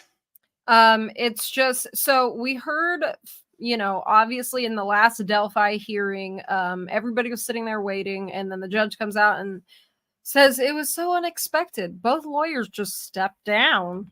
Yep. Well, this is the story behind that. This is the story behind that. Everybody was asking why. Why would they go through all this trouble of writing up this memorandum with that Frank's motion and then just step down and give up? And then we saw the documents, about the Baldwin, which is one of the attorneys that stepped down, talking about how the leaks happened, admitting to how they happened, and then fighting to stay on Richard Allen's defense team. Yeah. And so it was really confusing, why he was fighting and then just stepped down right when they were supposedly about to go into court and have this hearing. Yeah. And this is a story behind it, and it is crazy. Yeah, and it looks awful for the judge. It adds story to the attorneys, and this is something that is completely unheard of, you guys. And in any case, I can't think of a single case where they're literally coming for the judge. All right. So, State of Indiana, County of Carroll, State of Indiana versus Richard Allen. Verified notice of continuing representation. Comes now attorney Bradley A. Rossi, counsel for Richard M. Allen. And remember, you guys, so before I get into this, there was only supposed to be one attorney that could have been held accountable for these supposed leaks that weren't actual leaks. There was only supposed to be one, okay? Only one. And for some reason, as the judge said, both stepped down in a surprising turn of events. Both stepped down, and the judge was going to select new counsel. So, comes now attorney Bradley Rossi, counsel for Richard M. Allen, and in support of his verified notice of continuing representation, now swears and affirms as follows. On November 14th, oh, this doesn't let me highlight. Jeez. On November 14th of 2022, counsel enters his appearance on behalf of Richard M. Allen. Counsel has engaged in the continuous representation of the defendant Allen since that date and time. 2. On October 12th, 2023, the court communicated with prosecutor McLeland, attorney Rozzi, and attorney Baldwin, at which time the court ordered attorneys Rozzi and Baldwin to, in parentheses, cease work on Mr. Allen's case until the parties were set to appear in court on October 19th of 2023. The chilling effect of the court's emailed order was to essentially strip defendant Allen of his Sixth Amendment right to representation and essentially disarmed attorneys Rozzi, Baldwin, and defendant Allen during the week leading up to the scheduled hearing, which was ordered by the court. That's wild. That is insane. Completely insane. Like, you guys aren't allowed to work on his case at all. Yeah. So essentially what they're saying here is that the judge and or court said, hey, we don't like what we're doing. You're not allowed to work with them anymore. We're going to get attorneys that will do what we want us to do. Look, Mikey S said smash the like button. He's going to gift memberships gift a membership at 75 likes. So turn on your gift mode. Yeah, that's awesome. Oh, hit that like button. He said, actually, I'll gift one now, but smash it, turn it on, gift mode, guys. Gift mode. Thank you so much, Mikey. Here. Let me see real quick if I can do a rundown on how to do gift mode, if it'll let me. No, it pops up in the chat. Like, whoever's watching the chat, it'll pop up right here and you press allow gifts. It's super easy. Okay.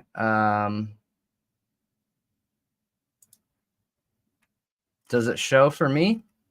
Yeah. Yeah. Okay. So right here, you guys should see this right here, you guys.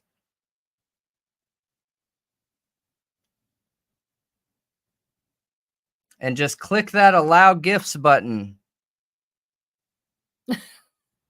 Right here. Allow gifts. Okay. Right Go here. back to the document. Allow gifts. Right here. Allow gifts. Yeah, we'll gift some too. So here. How do I Have you added your card to it? Oh, maybe not. I think I need to add it to it. Yeah. Because I have a new card. Can I do it on here though? I don't know. Hang Why on. don't you do that while I read more of the document? Okay.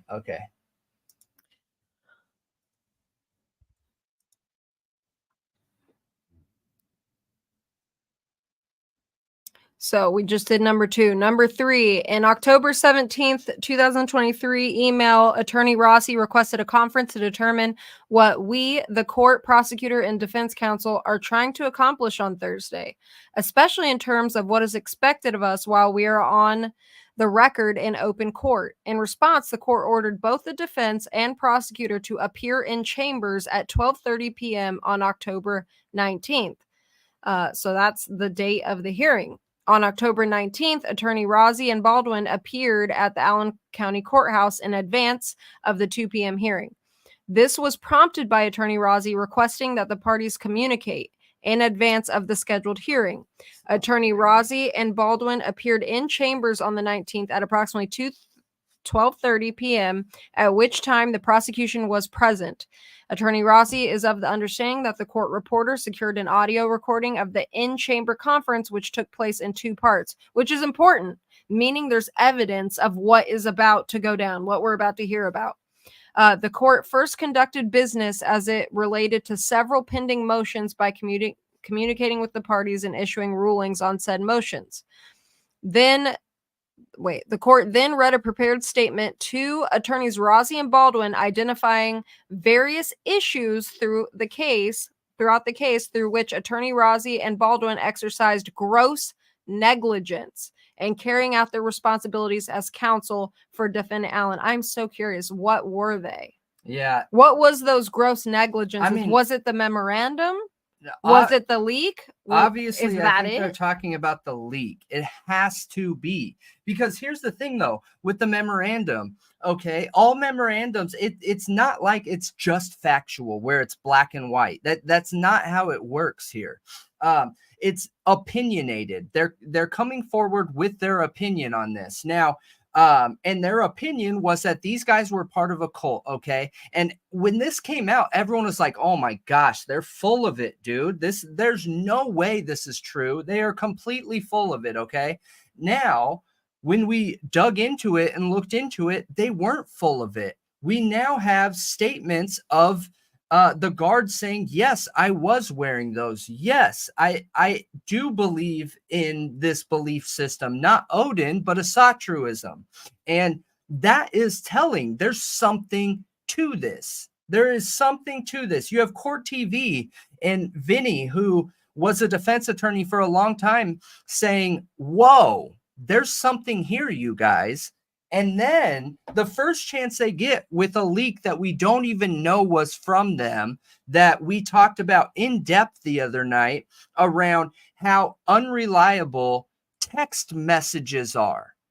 Because the only proof of the leak they had was some person supposedly sending these pictures via text message to, what's the podcast again? Murder Sheet. Murder Sheet. And Murder Sheet took it to the police. Like, it is a totally set up fake situation.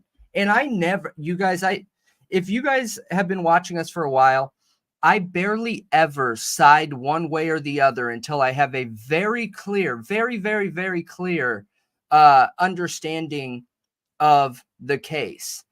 But here, I am 100% sure, based on my experience with cell phones and the different applications that are out there and being able to change names in your phone book, that was set up. There was an extra middleman that didn't need to be there. Why include Murder Sheet? Why send pictures of text message chats? Yeah. Dude, somebody's staging this person to look like that they released this. Yeah, I agree with you. There's something shady there, and not on Murder Sheet's side of it. I don't believe they were a part of No. it. I just think they don't know. I think they don't know. I think the chips were laid out in front of them for them to find, if what you're alleging is true. Yeah. Okay, so where was I? So yeah, it says various issues of gross negligence. So it's multiple. Amanda just gifted a membership. Woohoo! Welcome. New members. Thank you, Amanda. We really appreciate you and your support. Okay. So then the court. I'm going to have to figure it out. It's not letting me. Why don't you just go get your card? Oh, and just gifted a membership. Woohoo! Thank you so much for the support. Welcome, New Thought Rider. Oh, Amanda, it went to who you wanted it to go to. That's awesome. It's only letting me do. You should just be able to change the payment method. What? It's not popping up to let me give it. I think it's because you're on a phone. You got to go get your card. Okay. And do it on the computer. Okay. So the court then suggested that attorneys Rozzi and Baldwin engage in a discussion outside of the chambers regarding the allegations. Attorneys Rozzi and Baldwin asked for clarification, at which time the court communicated to attorneys Rozzi and Baldwin that there were two distinct options. And this is important, guys. She gave them an ultimatum. One, either voluntarily withdraw their appearances and exit the courthouse in advance of the hearings, or two, participate in the 2 p.m. hearing in the courtroom where a media camera was installed. The national media was present, and the law enforcement community was seated in the jury box directly behind defense counsel table, at which time the court would read the prepared statement into the record and then disqualify both Attorney Rossi and Attorney Baldwin in the presence of Defendant Allen, his family, and the general public. I want to say something here. Okay. You accept gifts. A few people in the chat can help you if it's not popping up in the chat. I know it can be different on different phones. CH mentioned something up here that you press a little button. Let's see. Yeah, everyone hurry Here. and accept gifts. Or hit the join button and then hit the 3 dots for gift settings. Something is messed up with mine. Okay. So I want to mention something. Yeah. She gives them this ultimatum, okay? This ultimatum of you either come in the court, or you leave now and resign, or you come in the court, participate, and in front of the media and the whole nation, you are going to be shamed and disqualified. Yeah, that is Okay, insane. hold on, dude. hold on. What else stands out here? This is the first time cameras have been allowed in the courtroom, that the judge has allowed cameras. Is that on purpose? Did she allow cameras?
Oh, there. It is. Okay, we're back.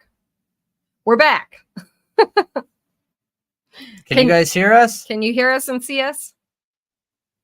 It looks like it's all working. Okay. That Okay. was crazy, though. It was just like beep, black. Yeah.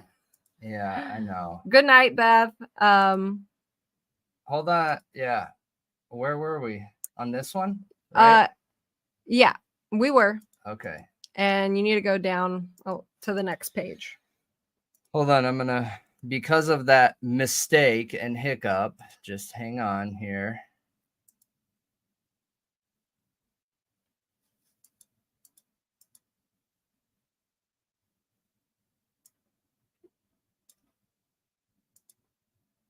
What are you about to gift the memberships? Yeah. Make sure your membership allowing gifts is on. Okay, make sure you allow gifts because we are about to gift 20 memberships to make it up to you guys. Just a few minutes and Brendan's about to drop a bunch of memberships. So make sure you allow gifts. Oh no, B Joey. Oh gosh. So what kind of device are you on? Here, let me see if there's other options for allowing gifts. Let's see.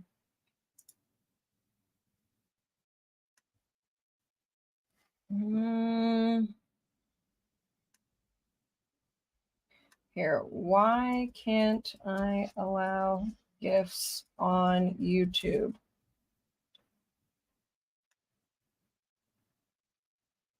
So, to opt in for gift memberships, you must be signed in with a YouTube channel that isn't a brand account. Okay? If it's a brand account, you can't allow gifts. All right, here we go.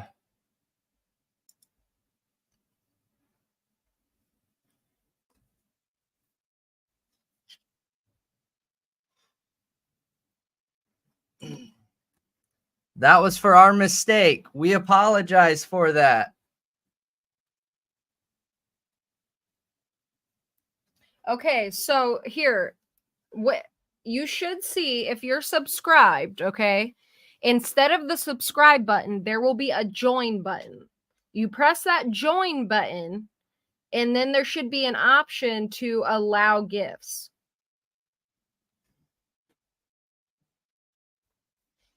That's what I'm seeing from YouTube's support. So there's a few different ways to allow gifts. In the live chat, it should pop up when somebody gifts a membership. Right under it, there will be a thing that prompts for you to allow gifts. Also, we have a unique opt-in URL. Really? Yeah.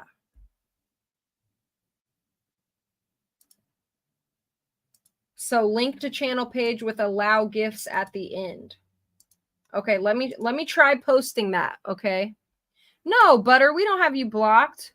We haven't blocked a single person, guys. No. Nobody has been blocked from anything. Yes, welcome everybody. All the 20 new people. Woo! That is awesome. Yes, welcome Thought Riders. Super stoked.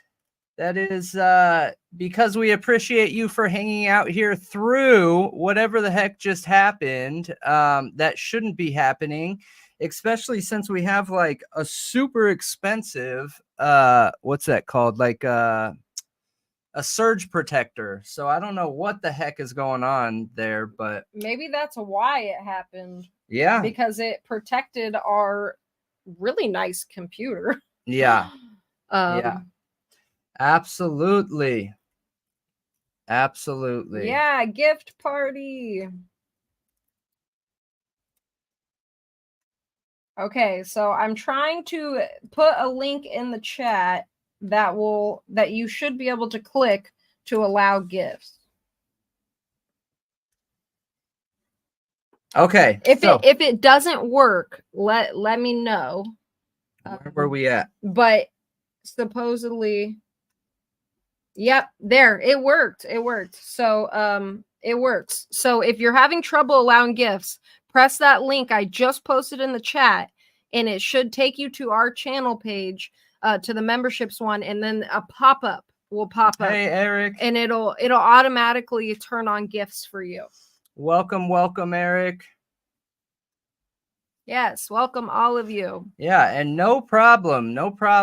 We work for the viewers, you guys, and that's how we see it, right? And regardless of any other content creators, we see it as we're working for you, and we're trying to build something where we're going to be able to present true crime and or news-based crime from an unbiased opinion, and that's what we're hoping to build here with you guys. So absolutely, we love being able to share the memberships with you and gift them where we can. So I hope you guys enjoy them, and I swear I am going to get that video out. My editing this week has been so behind. So behind. If you're not able to accept Is this gifts, the one? if you're not able to No. accept gifts, maybe look at the specifications of your This is channel, it. because it's talking about specific accounts can't accept gifts, like brand Okay. accounts.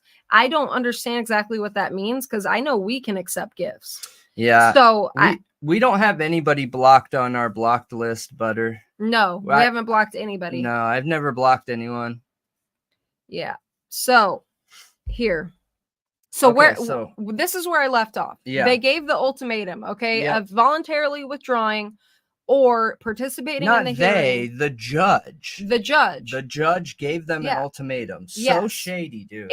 Yes, in her chambers, and was like, you withdraw or you're about to go in this courtroom in front of the nation, your client and his family and the prosecution and all these cops, and you're going to be shamed. Here. Essentially, you're gonna be disqualified. You're gonna look terrible. So I think they ended up playing the long game, which was incredibly smart of them to step down and then drop this bomb of a document. Withdraw. I'm trying to find the video where it shows her. Is it right here? Oh, appreciate that, Plumber. Yeah, we do need to do that with the live. I agree with you. What? We do need to make short clips of show and post it. Yes. We're trying to work towards that. That's why we're doing our topics, in sections. All right, we are on the record. In So remember, you guys, this is what the judge said. Just as a refresher, okay? Remember how the judge talked about them withdrawing. This is Richard Allen, 08 CO1 2210 MR1. Thank you for your patience, ladies and gentlemen. Thank you, Mr. McClellan, Mr. Luttrell, for your patience. We've had an unexpected turn of events, ladies and gentlemen. She lies. That was not unexpected. No. She totally knew this was what was going to happen. Yeah. Earlier this She made it happen. afternoon, the defense attorneys have withdrawn their representation of Mr. Allen. Mr. Baldwin made an oral motion to withdraw. I granted that oral motion to withdraw, and Mr. Rosie will be submitting a written motion to withdraw, I'm assuming within the next couple of days. They have confirmed with the court that Mr. Allen's financial situation remains static, meaning he is continuing to be entitled to appointed counsel. I will reach out to public defenders to make that appointment. As Mr. Allen is now without counsel, I've ordered him. Remember when So- I said she almost Yeah. smiled and laughed there? Now I believe I'm right.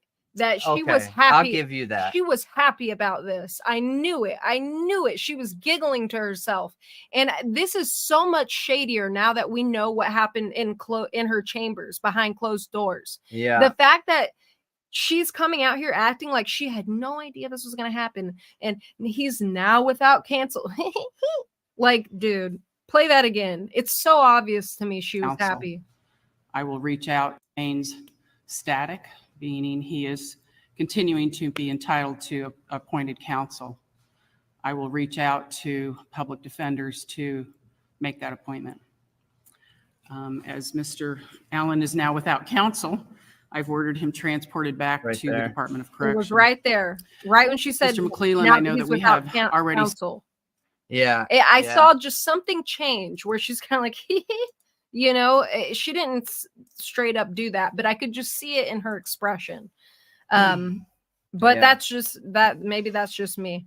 I don't know. So here, we'll read it one more time. Attorneys Rozzi and Baldwin asked for clarification, at which time the court communicated to attorneys Rozzi and Baldwin that there were two distinct options. One, either voluntarily withdraw their appearances and exit the courthouse in advance of the hearing, or two, participate in the 2 p.m. hearing in the courtroom where a media camera was installed, the national media was present, and the law enforcement community was sitting in the jury box directly behind defense counsel table, at which time the court would read the prepared statement into the record and then disqualify both Attorney Rozzi and Attorney Baldwin in the presence of defendant Allen, his family, and the general public. Man, Joe is a brand channel. How does that happen? I'm so curious how that happens, but I hope you can get it figured out. That's so weird. that is so That- crazy that this happened. Yeah, it's wild. I wonder what they would have said if they would have been present. Yeah, If they would have been like, no, we're going in and we're going to make you remove us. I'm glad they didn't. Good though. luck. I'm glad they didn't though, because I feel like this was smarter. Yeah, I agree. I agree. So, after waiting approximately 1/2 of an hour for defendant Allen to arrive at the courthouse, attorney Rozzi and attorney Baldwin communicated with defendant Allen regarding the stark choice the court had offered in chambers. Defendant Allen reaffirmed his desire to move forward under the representation of attorney Rozzi and attorney Baldwin. As of October 24th, defendant Allen objects to the court's attempts to strip him of his current counsel, attorneys Rozzi and Baldwin. After speaking with Mr. Allen, attorney Rozzi and attorney Baldwin then returned to chambers, at which time attorney Rozzi articulated to the court that the court had engaged in an ambush of defense counsel entirely void of due process, and that attorney Rozzi would withdraw his appearance. But that said withdrawal was not a voluntary withdrawal, because the court made clear that if attorney Rozzi did not agree to withdraw, the court would publicly shame him in front of the world and his client before forcing him off the case by disqualifying him. So my question is, why? Wow. Why did she do this? What is somebody in her ear? What's going on here? Because if agree. they don't want it to look like corruption to the highest level, why would you do something like this? I have I no assume- idea. I assume that the memorandum and all this stuff, like, I assume there's some bias, okay? And I was surprised even when Vinny from Court TV started being like, whoa, there's something to this, you guys. Like, this is weird. You know, like, there's been a lot of people in mainstream media that I didn't expect to start being like, okay, there's something here. This is weird. But they are. They are. And now we have this. Like, it's such a bad look. It's such a bad look. And I don't get it. Why would you do that? Why would you do that? Did she assume everybody in the public would also go along with it and be like, yeah, they're terrible lawyers. Why would they do that with the memorandum? That's such a bad look. But really, a lot of the public is looking at it and going, okay, there's something to all of this. Yeah. I agree with you. And I'm sitting here trying to figure it out and trying to think what could be the possible reason for doing this, right? Because obviously I think people are looking at this and wondering, hey, is there some involvement with a judge in this gang of, the Vinlanders or whatever? Because that's my initial thought. Or two, are we just looking at a situation where the court is like, hey, we need this crime off of our backs. We don't care who we tie it to. The first person that comes to court is going to be found guilty of it. Like, it's definitely suspects in some way. But what that way is, I don't know. And I agree. I think they did it the right way here. Yeah, the lawyers did. They did. Yes, guys, this supposedly has to do with the leaks. But from everything I was hearing from other attorneys. But Rozzi wasn't involved in that. No, he wasn't involved in it. And also everything I was hearing from other attorneys is that it really would be terrible to remove these lawyers from this case before they Vinny said it.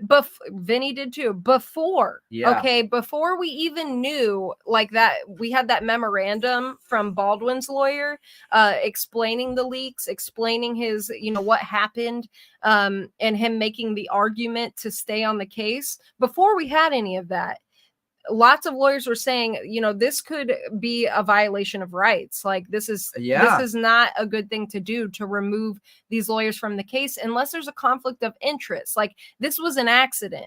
And a lot of people did not expect her to try to remove them from the case. You had other people saying, yeah, that it's a possibility. But a lot of people were making arguments from what I saw that it was a terrible idea to do that. I agree. I don't think it's okay. I don't think it's okay. And I think that, and we see this all the time. We're about to have a breaking news video come out where a judge is being removed for being so extremely biased and texting on her phone the entire court case. And it was the case was surrounding a crime where a child was ended, and she's just talking crap back and forth on her phone. So are we seeing another situation similar to that where we have a judge who is biased? Did the judge feel some type of way when they submitted that memorandum around the Odinism and the patches? Did she feel like that she was slighted in some way? Is there some kind of fraudulent buy-in happening here? I mean, before these came out, I already was looking at this case and thinking, this is one of the craziest cases that I have ever seen. Yeah. Ever. The amount of unexpected, untraditional court-like behavior and even investigative behavior is absurd. It is, you rarely see one of these things happen in a court case. And in this case, we have like 20 of them. What is going on here? There's something going on here, you know? Yeah. It's Yeah. insane. It is insane. It is absolutely insane. It's a problem. And I think the judge is going to have to come out and make a statement. That she's going to have to. I don't think she should be on the case anymore. I don't think she should be the judge anymore, to be honest. I don't like any of this. I don't feel like he can have a fair trial with a biased judge. I don't think that's possible. Yeah, we're at 10. Okay. All of the events in chambers occurred without any formal allegations of contemptuous behavior by attorneys Rossi or Baldwin, without any pending pleadings requesting disqualification of defense counsel, and without any pending disciplinary complaints with the Indiana Supreme Court's Disciplinary Commission. In total, attorneys Rossi and attorney Baldwin have practiced law in the state of Indiana for more than 50 years without a single substantial finding of disciplinary action against either. That's Which, by the incredible. way, That's huge. I heard a bunch of people talking crap on Baldwin. This is proof that there's never been misconduct with him, ever. Never. Not a single incident. It's all fake flack. Yep. At no time while in chambers did the court ever articulate to either attorney Rossi or Baldwin that their conduct compromised defendant Allen's defense in any way. In fact, defendant Allen himself doesn't believe this to be the case. There are no bona fide facts or circumstances wherein attorney Rossi engaged in gross negligence, nor was there any showing that any conduct by attorney Rossi resulted in negative consequences to another party, example, defendant Allen. In sum, attorney Rossi and Baldwin did nothing to compromise Richard M. Allen's defense. Attorney Rossi's oral acquiescence to withdraw his appearance as defendant Allen's attorney was forced, coerced, and driven only by the circumstances created by the tribunal, which delivered two terrible options: quit or be shamed in public before being disqualified from representing Mr. Allen. The court's premeditated ambush of the defense placed attorneys Rossi and Baldwin and the client, Richard Allen, in a most compromising position.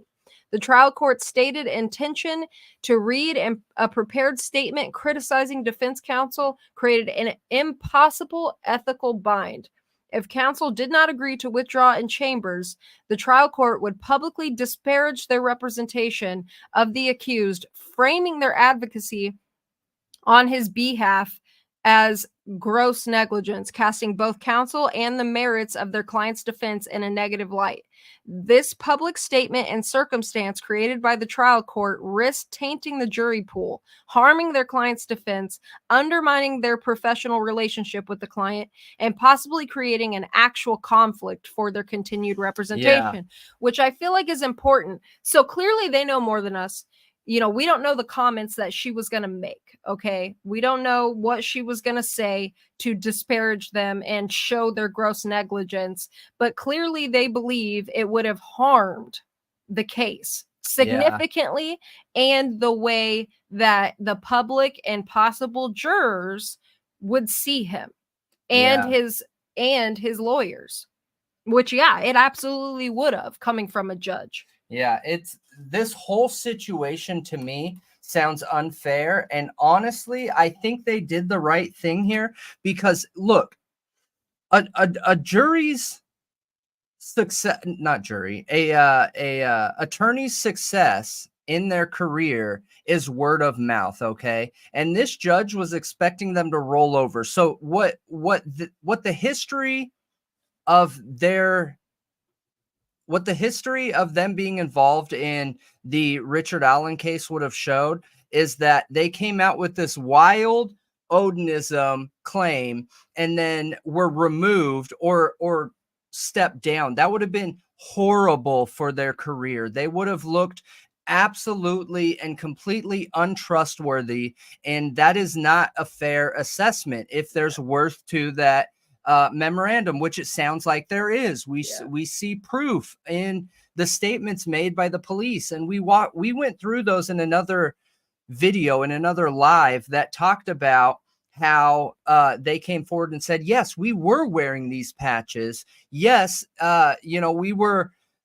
I was hired in December, moved into a management position in February over the Richard Allen, wherever he was housed. I forget the exact terminology for it, it's a pod. Yeah, the pod. And we brought up questions surrounding that. So whenever is somebody hired into a position and within 2 months moved into a management position in that area, in that job, in that career? Never. That shouldn't happen. Ever. Yeah, and we made the connections while reading that sworn affidavit by that correctionals officer that he was hired like only a couple months after Richard Allen was arrested and put in this prison, and then a couple months after that he's promoted as a supervisor over the pod that Richard Allen is housed in.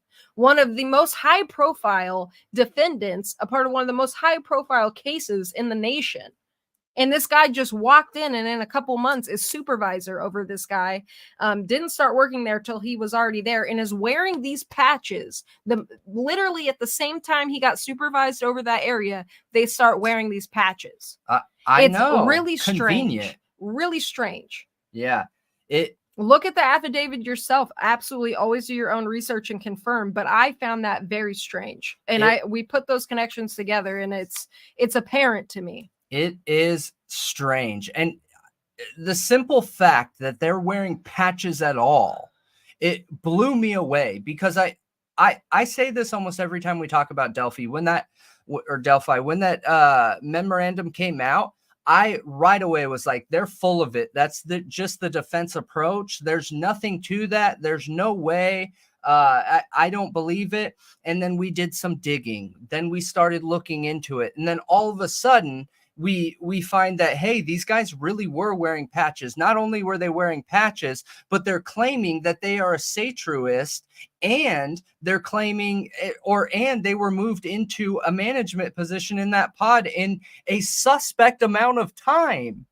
Yeah. And the patches, okay, it said "In Odin We Trust," I think, right? Yep. And then it was an American. So that was one patch. That was one patch. Then another patch said "I hate people" with almost like mountains on it, that were just like colors. It was kind of abstract. And then the other patch was a patch that had half American flag and then half was like black with the Volksnot on it. And the Volksnot is it's an Odinist symbol, a Satru symbol. People who believe in the old Nordic religion, that's a symbol in there. So yeah, they were Odinistic and "I hate people," which I thought it was funny that in the affidavit, they say that it didn't represent hate, yet they literally have a patch that says "I hate people." Yeah. What? These are the patches they were wearing. What? Right here. And here. Crazy. If I pull this up. Oh, you're opening the affidavit?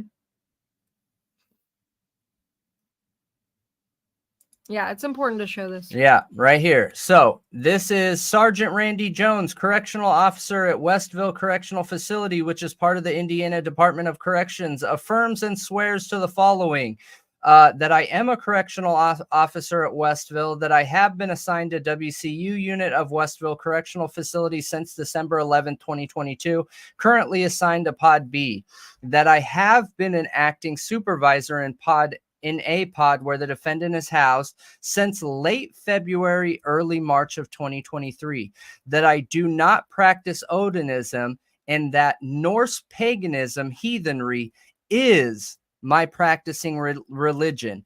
And for those of you that haven't watched some of our other Delphi videos, this is the same thing. Odinism believe in the same gods as Norse paganism, heathenry. It's the same belief system called something different because Odinism tends to be aligned with white supremacy. Okay, so hold on. I want to mention real quick because you said that he started working there to December 11th, 2022. Richard Allen was arrested October 31st, 2022, and he was moved, okay, from county jail to Westville Correctional Facility November 2022. So November 2022, he is moved to this prison, and then a month later this guy starts working there, or maybe just a few weeks later. And then right here, which, did you read this yet? So then literally just 2 months, two months later, he is over Pod A, where Richard Allen is housed.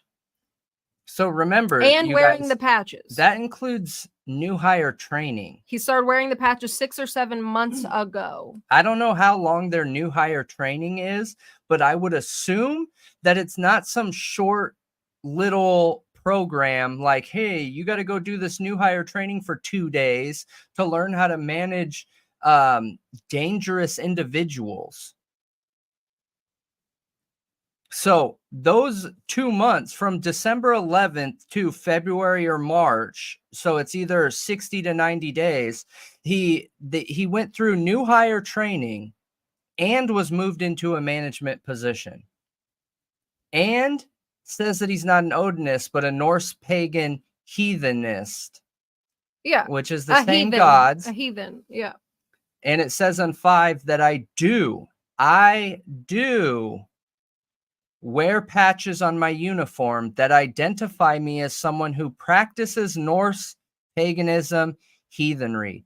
That I started wearing the patches 6 or 7 months ago, and I did not stop wearing my patches until September 22nd, when ordered by my command to remove the patches. So 6 or 7 months ago is February, early March. So he started wearing patches the same exact time that he became an acting supervisor over Richard Allen. Whoa. Yeah, it's just too many Dude. connections. It's too many connections for it to And be these a are the coincidence. patches. Yeah, you got to share the tab. There you go. And these are the patches. Right. I hate people. In Odin we trust. And an Odinism patch right here. That Odinists are known for having this tattoo probably more than any other tattoo.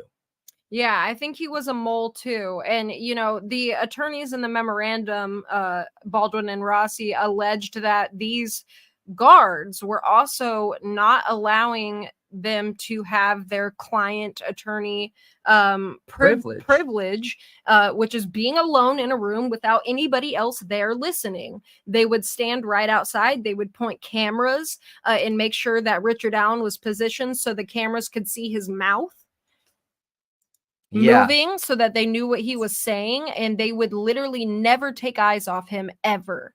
That's not okay. That's literally illegal. Yep, that is illegal. And look, and we don't see anything about them being reprimanded. Nothing. Nope. And what's interesting here too is as you guys know that have been following us for a while, I am not quick to put on a tin hat. Like, Yeah. we'll talk about any theories and ideas out there, all of them. It doesn't matter what it is. We believe all information is important information, but it's rare for me to jump on board and be like, that's definitely it. There is something going on here. Yep. There is something wrong here. There's something wrong. There 100% is. And yeah, the before and after pics of Richard Allen are significant. They are significant. Okay. And it just so happens around the same time all of this is going on that we're talking about, Richard Allen's mental health goes down bad. Then we have those pictures of him looking like he had been electrocuted, you know, looking like he didn't even know where he was. I know. I imagine being in his shoes, especially if he's innocent. This is not okay. We can't treat people like this, even if we think that they committed a crime like this, because there's always a chance they got it wrong. I agree. There's I always agree. that chance. There's something going on. Yeah, I really, you know, I see a lot of people saying they think this could turn into an Epstein situation, and gosh, I hope not. You know, it really sucks that the judge did not move him back to county jail. They claim they put him in this prison to keep him safe. I understand that apparently the county jail is understaffed, but why couldn't they keep him somewhere in isolation in the county jail? Okay, why couldn't we do that? Because prison is not safe for a child predator, period. Not with a lot of the guards. You'll hear a lot of prisoners talk about the guards will put them in compromising situations because they're not okay with child predators either. And they know that the prisoners will mess them up. Like, I just don't feel like that's the smartest choice, but Yeah. Hey, what's up, True Crime Investigates? Welcome. oh, you're from Delphi. Wow. Yeah, cool. that's awesome. Nice to have you. Absolutely. It is scary. It's scary. Yeah, after 5 years. Exactly. Yeah, Mhm. something is wrong here. Something is wrong here. Yep. I have been to jail in Delphi and can speak of the conditions, and I was in jail when he was arrested 1 year ago today. Oh, wow. That's incredible insight. Yeah. Thank you so much for telling us that. So, what can you tell us more about the conditions and anything more to that? We'll have to go check out your channel. Yeah, I'm- absolutely we will. Thanks for hopping on. So, Rumsey, great question. I did figure that out, and we did talk about it in that last video just a little bit. So I'm glad you asked that right now.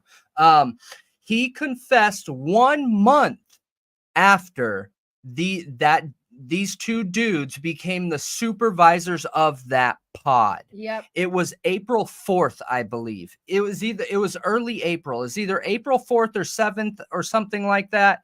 And It was April 3rd. oh, So April 3rd. Well, hold on. It says a separate document revealed that Allen admitted to the murders on April 3rd, 2023 during a phone call. Okay. Yep. Yeah. So April 3rd, literally right after they became managers of that pod. There's something wrong there. Something is horribly wrong.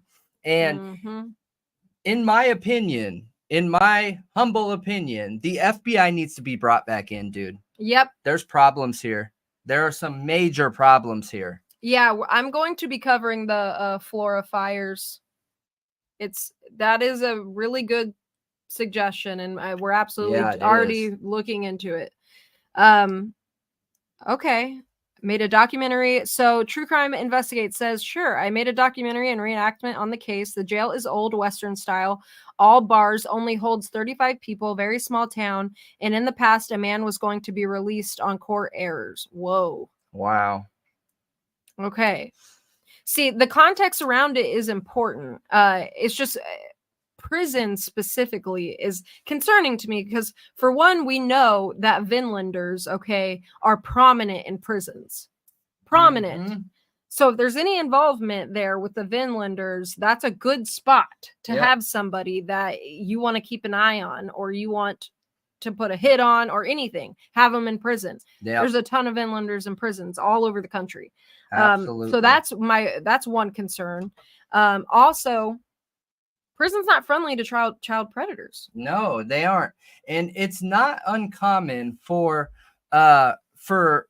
prison guards to become intermingled with the prison politics, you guys. And remember, I Yep. grew up in Southern California, where the California prisons, they are the big leagues. They are absolutely the big leagues. And there is politics reign king. Okay, so you don't have a choice but to be involved in prison politics in California, and most of the guards are bought. Most of the guards take part in the prison politics, and they can be a very, very, very scary situation. And they absolutely will set up people to be cleaned up. I'm having trouble making the decision how far I want to talk about this, like, on camera. But in California, you have to click up with your race. And if Richard Allen is a white man, so if he was in California and he's a predator and was put into prison, if the white guys didn't take care of him, or what they call clean up, then they would be held accountable by all these other groups that are in the prison. So yeah, I agree with what you're saying, that I think that putting them in a prison is a problem unless they guaranteed 100% for sure have him by himself with no other contact. And the other big thing Yep. for me is that there better be 24/7 video recording going on there, in my opinion. Absolutely. In my opinion. Yeah, I just went and subscribed to your channel. And thank you so much. We appreciate that. And definitely we need to be in contact, because I definitely want Absolutely. to know what you know. That's really interesting insight to have been in that prison, to know that there are Odinists there, and to have also been in that jail. That's incredible. It is. Shout out to True Crime Investigates, you guys. If you haven't checked out their channel, go check it out. Subscribe, show them some love. Yes. See what they got, because I'm definitely going to be checking it out after stream. Yeah, I don't think for Plumbing Explained, I agree. I don't think they have them in Gen Pop either. But it's a weird situation all around. I just see a lot of things that aren't common in all areas of this case here. And that's not a good thing to see. Our justice system was built to be reliable, dependable, repetitive, the same kind of situation over and over and over and over again, right? Because the way that our justice system is handled and managed is voted on by the people, and how it's managed, it should be the same every time, no matter what. And that's what we agree on is fair in our justice system. However, what we're seeing here is none of that. None of it. You have a judge literally threatening two attorneys. Exactly. Threatening. This is a threat. This is a threat. 100%. Rumsey, so no, I don't believe there is a recruitment age. You guys, I know Skin is a movie, okay? It's Hollywood, but it's based off of a true story, and a lot of it is very, very true. And that guy was recruited as a kid. A lot of them go after kids. Kids are very impressionable. They go find, kids on the street who don't have much, broken kids that they can turn into little soldiers. Okay. So no, I don't believe there is a recruitment age. And from Patrick Westfall's interviews, they had all kinds of kids out there doing the rituals, writing runes. Yes, they I did. mean, their own kids. Dude, I don't think there's any recruitment age. Yeah. I really don't. Now, I don't know if that's official or anything. Do you think that? Yeah, for sure. We definitely, yep, we're the same.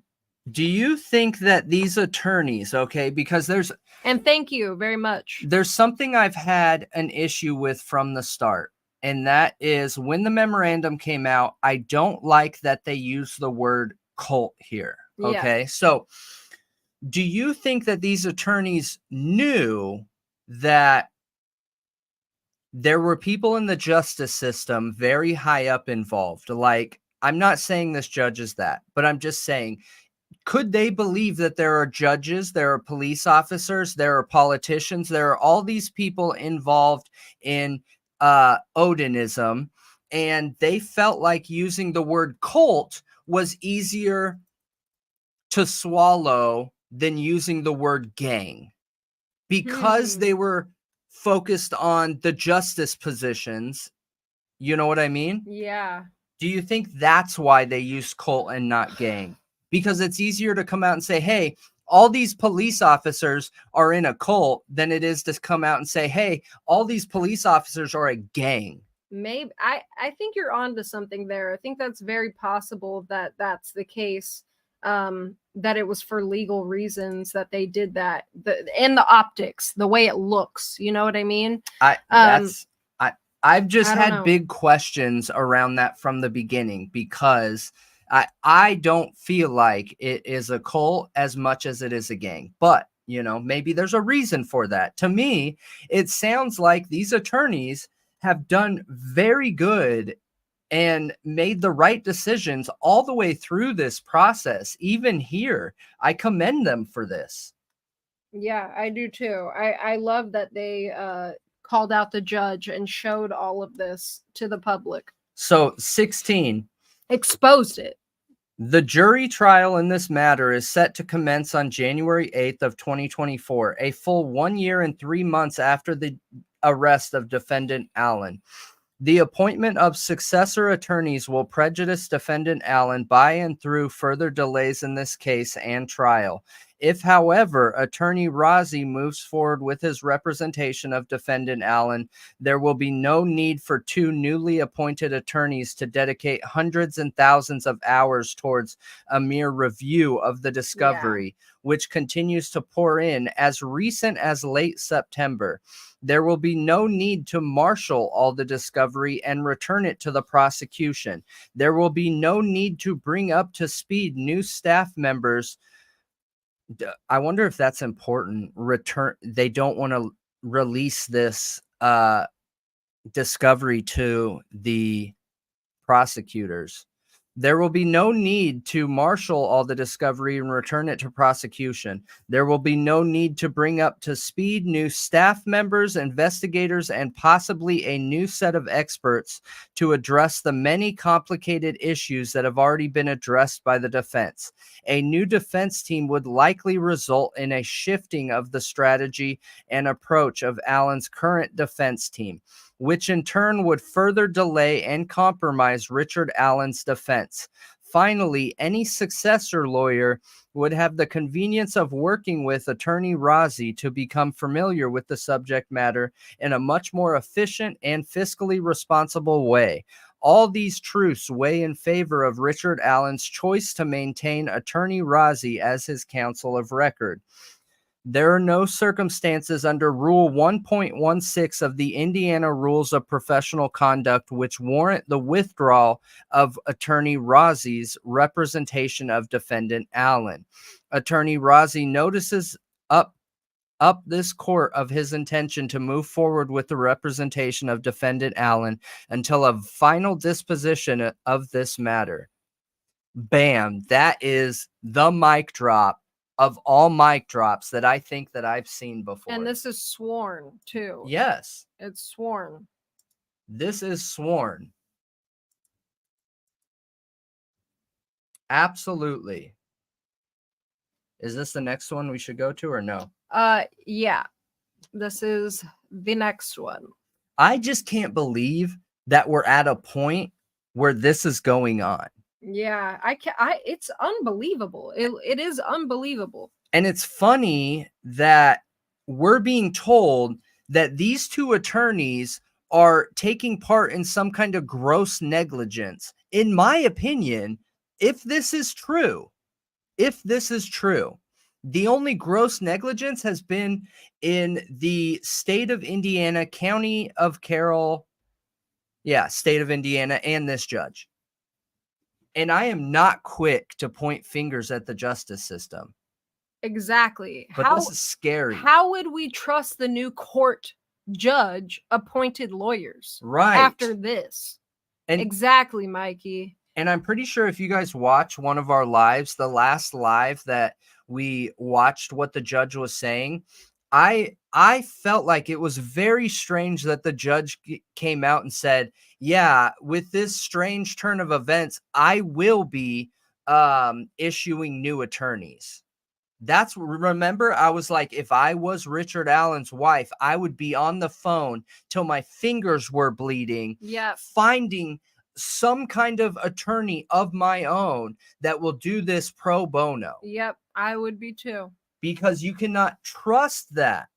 No, I wouldn't be able to trust As it. Amanda said, by the very wise and incredible Fox Mulder. Trust no one. Trust no one. All right, so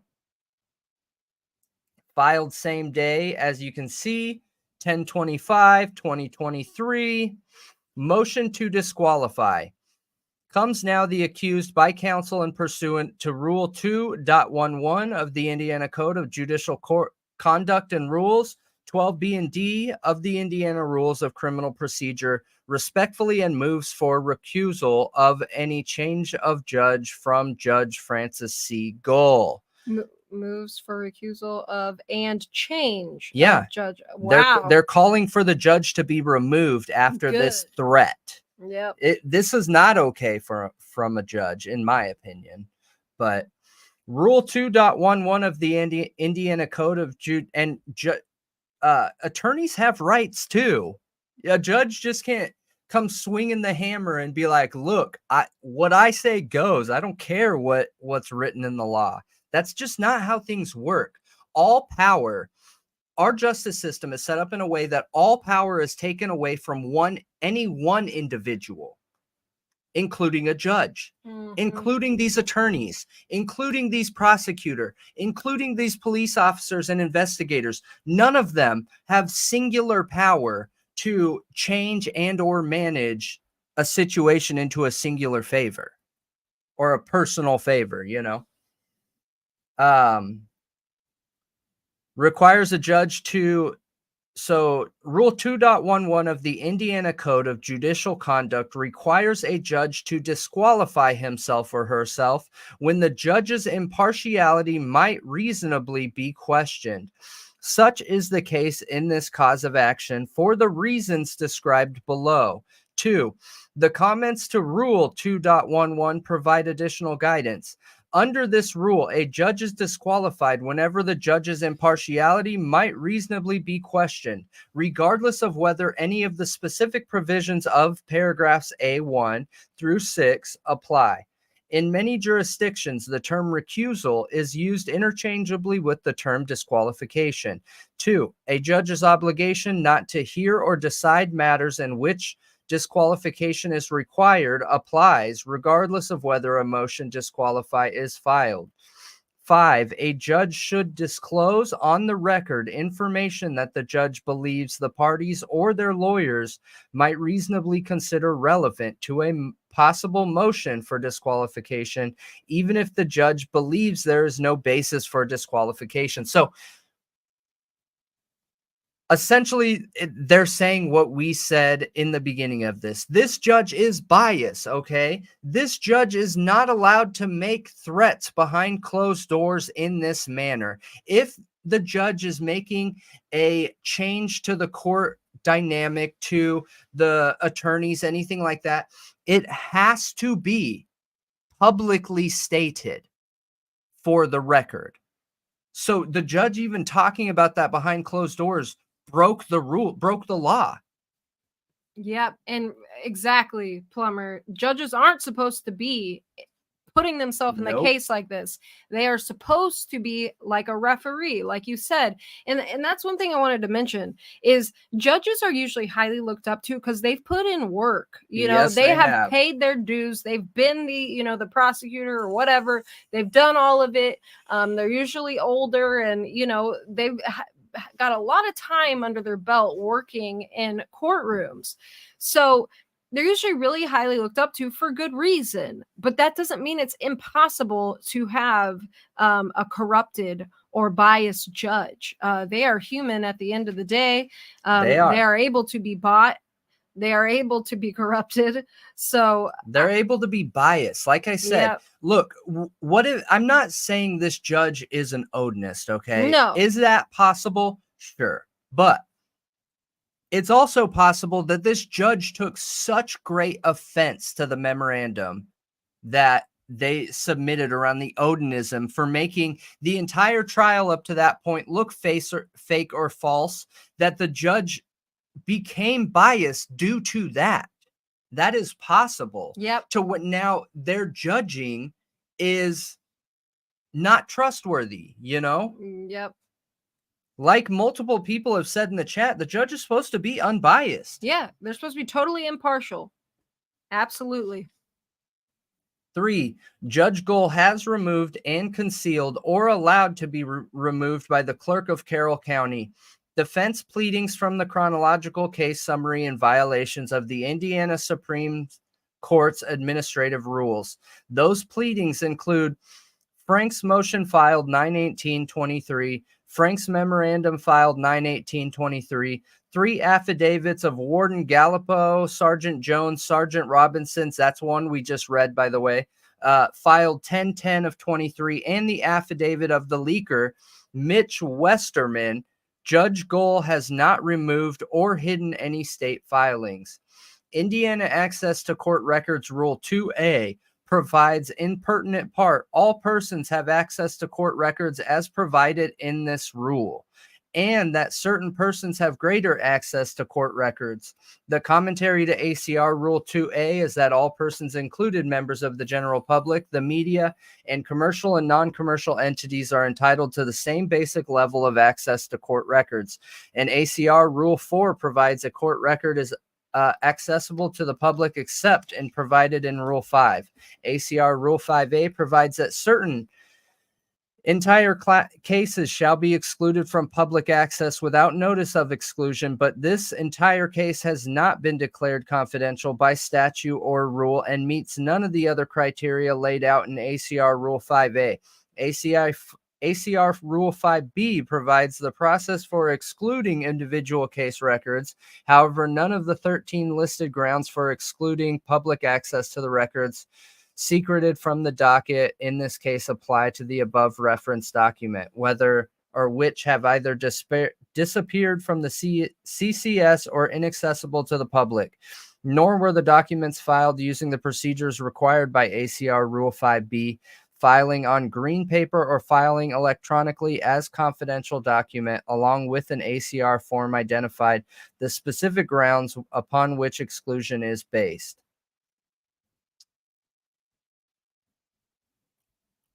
Is this just go? Okay, so, all right.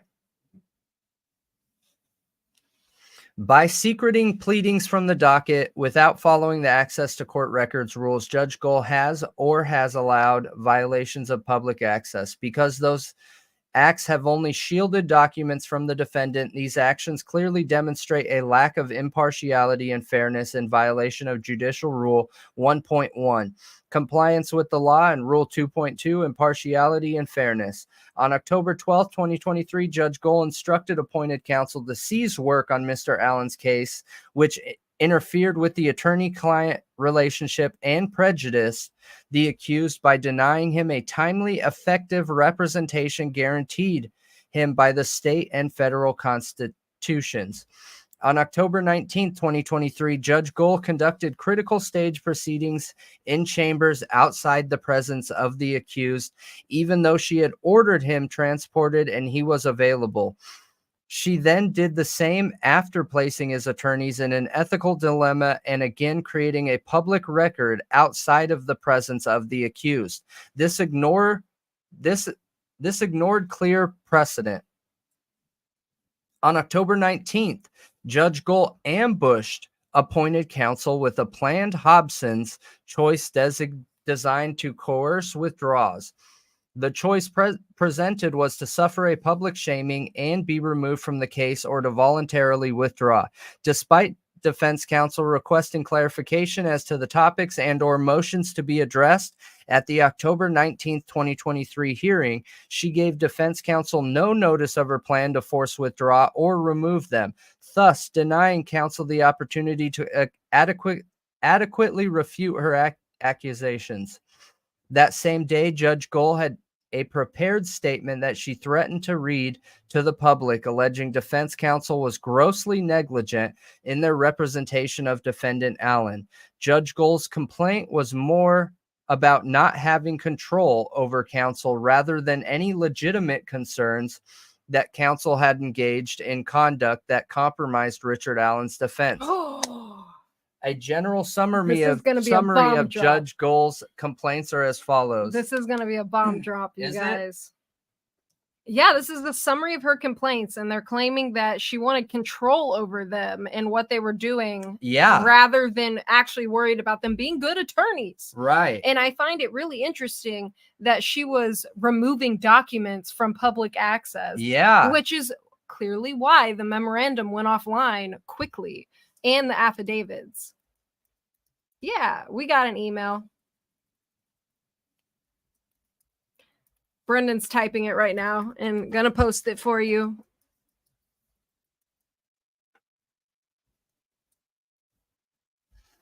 Thanks for sending that. Yeah. All right. Yeah. This is wild. This is crazy. So this is doing everything that we were just talking about a judge should never do. Why is No. the judge helping the prosecution? So- I don't get it. I don't get it either. But guys, our local Walmarts do not have the Dickies suits. So we actually have to order it or find it somewhere outside of the city Yeah. at a Walmart. But they don't have them here. Yeah. we I looked- tried. I'll get it though. We're What- going to do it. Yeah, We're going to do it. we'll do it. We just can't find one yet. But I we'll just- we'll get it. I just have to get a screen for a really expensive camera. It makes me nervous that something's going to splash back on the camera, you know? Yeah. But we're going to do it. All right. Let's see these complaints that the Yep. judge had. This is insane though. Yeah. This is so insane. If you weren't paying And- attention, pay attention now. And what's crazy is this has been going on the whole time. Dude, Yep. these attorneys, I don't know who is so smart with this, but they are like, they're essentially, I wouldn't say snakes in the grass because that has like a negative term to it, but they hold back. They're reserved. They see you going to make a mistake and they let you make it so that they have control later. I mean, there's nothing they could have done to stop her from doing this anyway. No, I'm not meaning that in a bad way. It's smart. It is extremely smart. So a general summary of Judge Gohl's complaints are as follows. A press release, generic in substance, was issued by the defense in November 2022 before the court's gag order and only after repeated press conferences by the prosecution. Allen's response: the intent was only to level the playing field. This was well within the obligations of defense counsel by established guidelines. She never expressed any concerns over the multiple press conferences by the prosecution. Whoa. Essentially, that's saying that the judge was okay with the prosecution talking to the media, but the second the defense did, it got shut down and gagged. Messed up. Messed up. Super messed up. B, 2 motions filed by the defense, one of which addressed the health and safety of defendant Allen, and the second of which addressed the immediate transfer of the accused due to the not so coincidental and undisputed facts that individuals engaging in Norse paganistic practices may have not only murdered 2 girls, but that they were also escorting defendant Allen around the prison at the same time. His health was in rapid decline. Exactly. Wow, dude. Yep.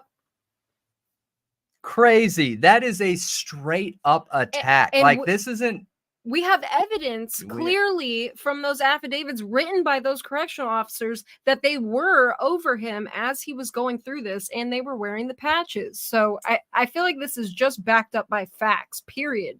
No conspiracy. It's backed up. Like, we're Yeah. not theorizing here at this point, I don't feel like. Now, what we weren't there clearly in the prison. We didn't see it with our own eyes, but it's just too many coincidences for it not to be that, in my opinion.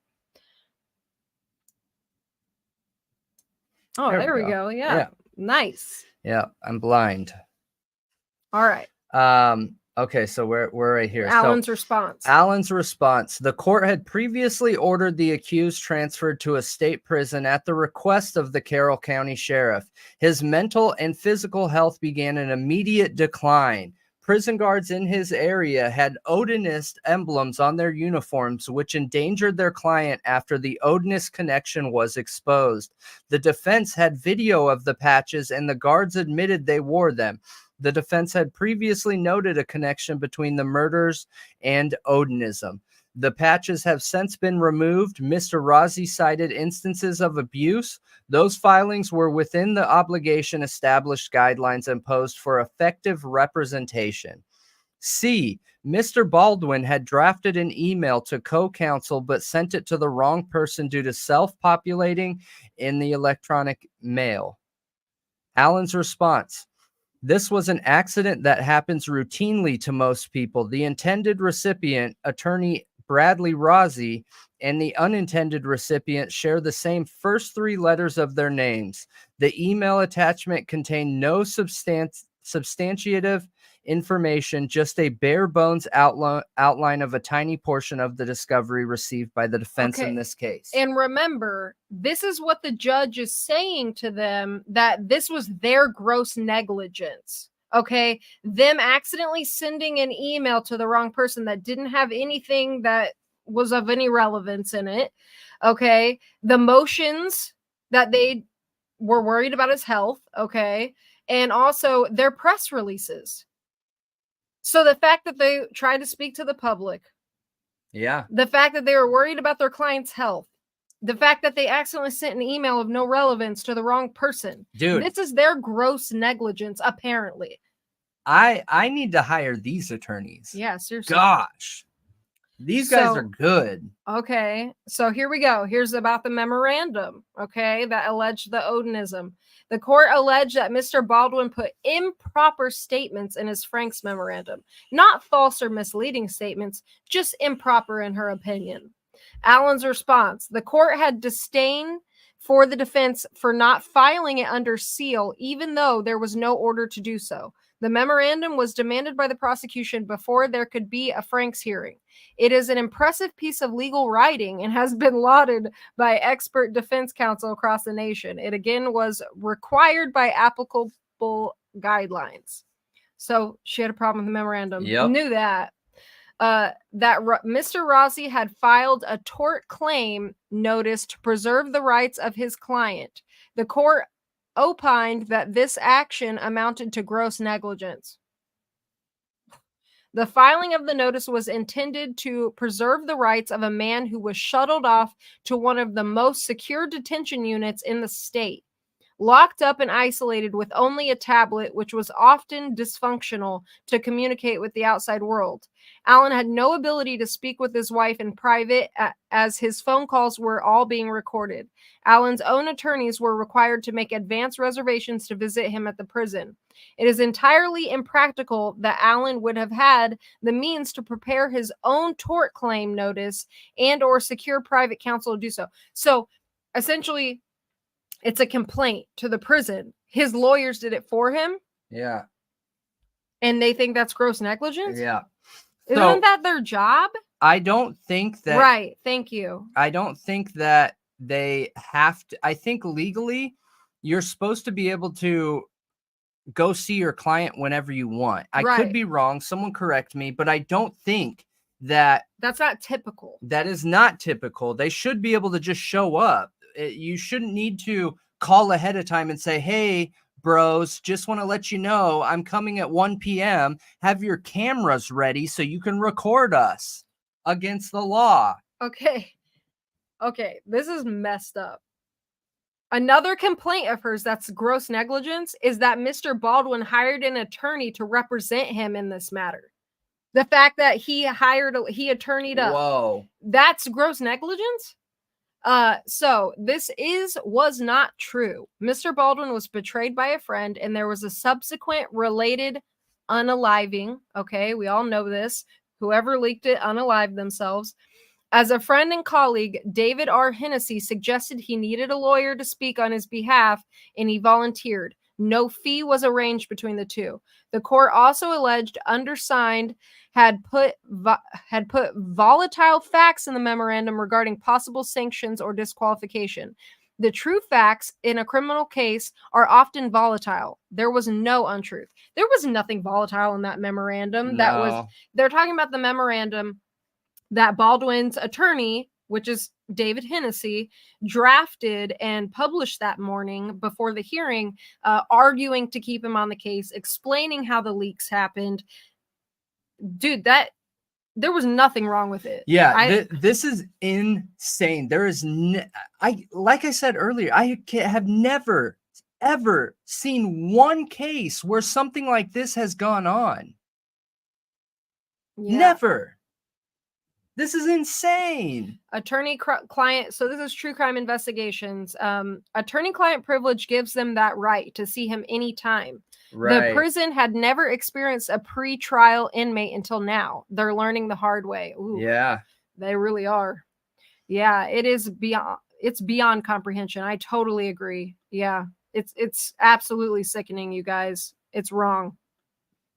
Not okay. You say bro constantly. Yeah, I'm from SoCal. Plumbing. He is too. Yeah. Okay, so G, which this is the last one of her complaints, the dissemination leak of crime scene. Oh my gosh, I didn't mess up the mic, did I? No. Of crime scene photographs in which neither Attorney Rozzi or Attorney Baldwin had knowledge of nor participated in. Allen's response, see affidavit of Mitch Westerman previously filed. Okay, yeah. So, how much is left of this? We're on page 5 of 8. Let's see.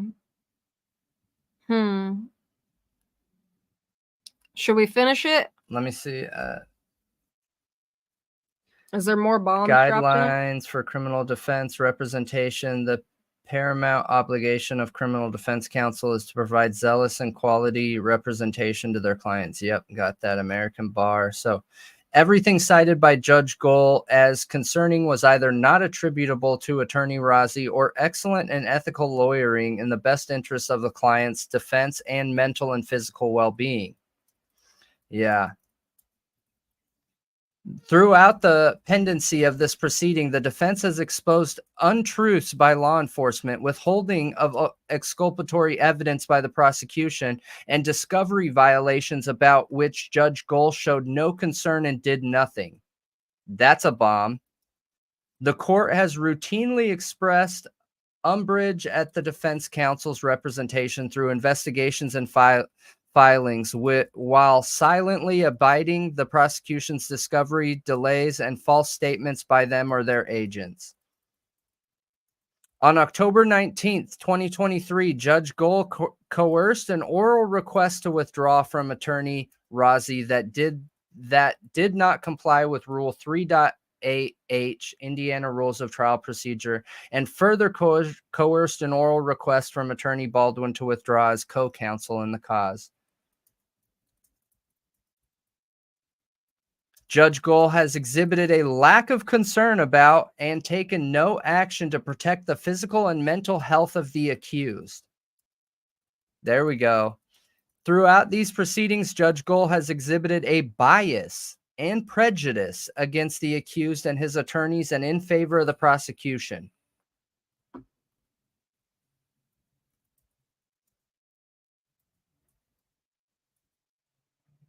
Wow.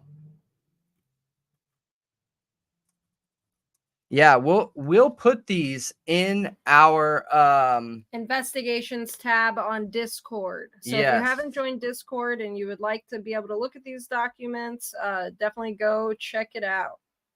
Yeah. That's insane, you guys. insane. I am blown away by this.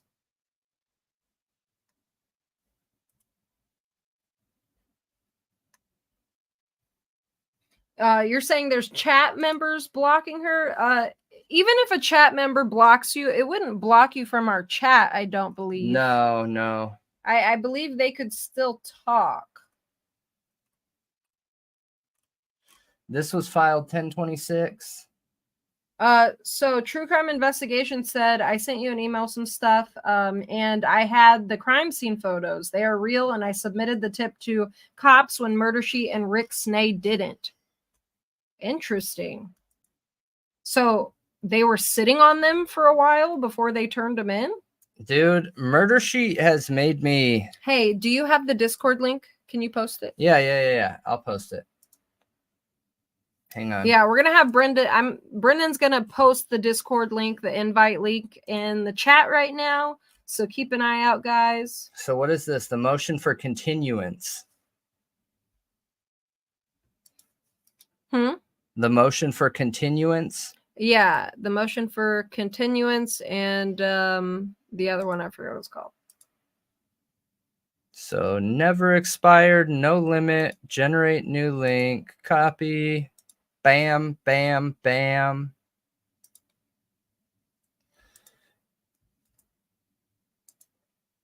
Discord. You should have all these links just posted in a note so that you can get to them all easy and you know. Yeah, that just sounds too convenient though. Oh. What? Gosh dang it.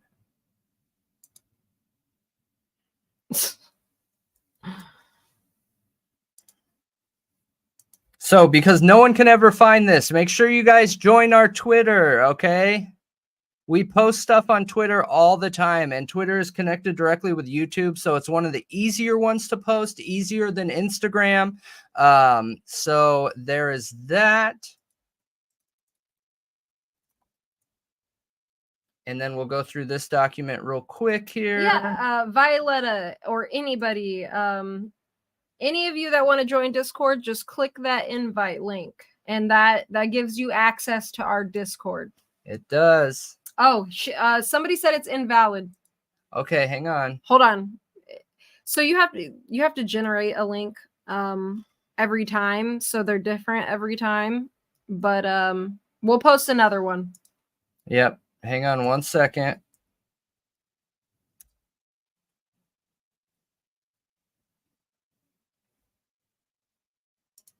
Discord.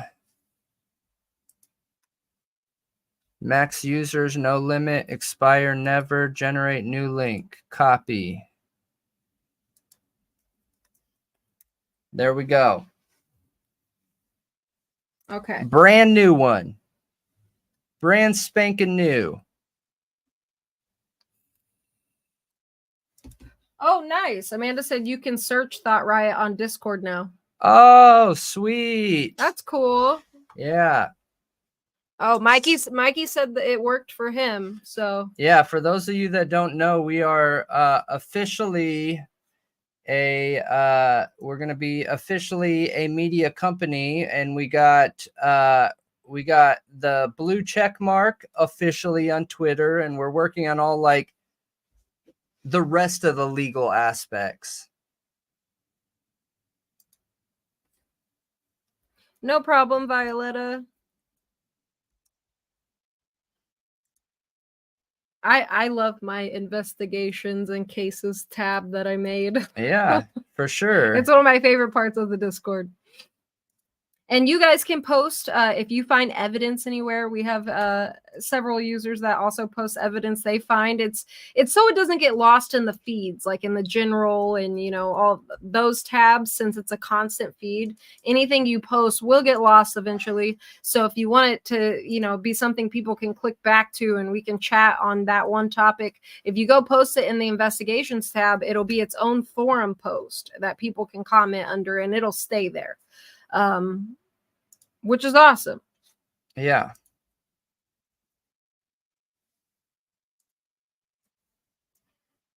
Oh, thank you, Amanda.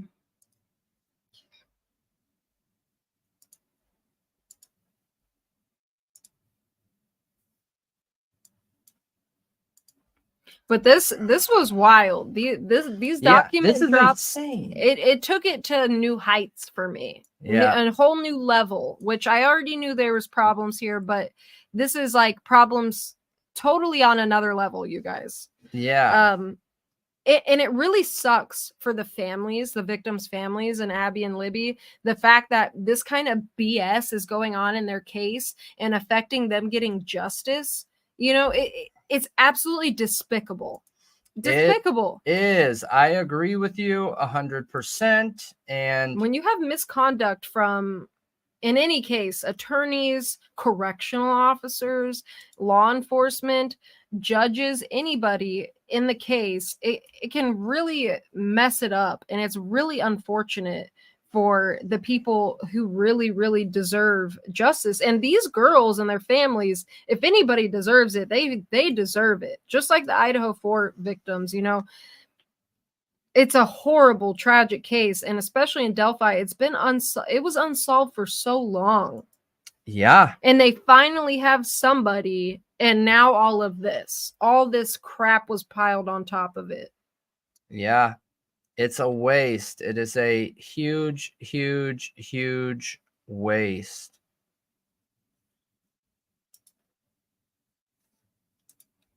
Yeah. Of resources. Yeah, So, just join Discord whenever you guys can. Yeah, it's fun to chat. There's definitely private chat too. Eventually we would like to have you know, use it to have like members hop on and stuff yeah. onto the stream and chat about things. To have a call-in number. Yep, and a call-in number. Absolutely. Okay, so last document here. Motion for continuance. Comes now the defendant Richard Allen by counsel Bradley Rozzi and respectfully requests that this court continue the October 31st, 2023 hearing set in this cause. In support of said motion, defendant Allen states as follows. 1. Counsel for defendant Allen is unable to locate any specific order wherein the court scheduled the initial October 31st, 2023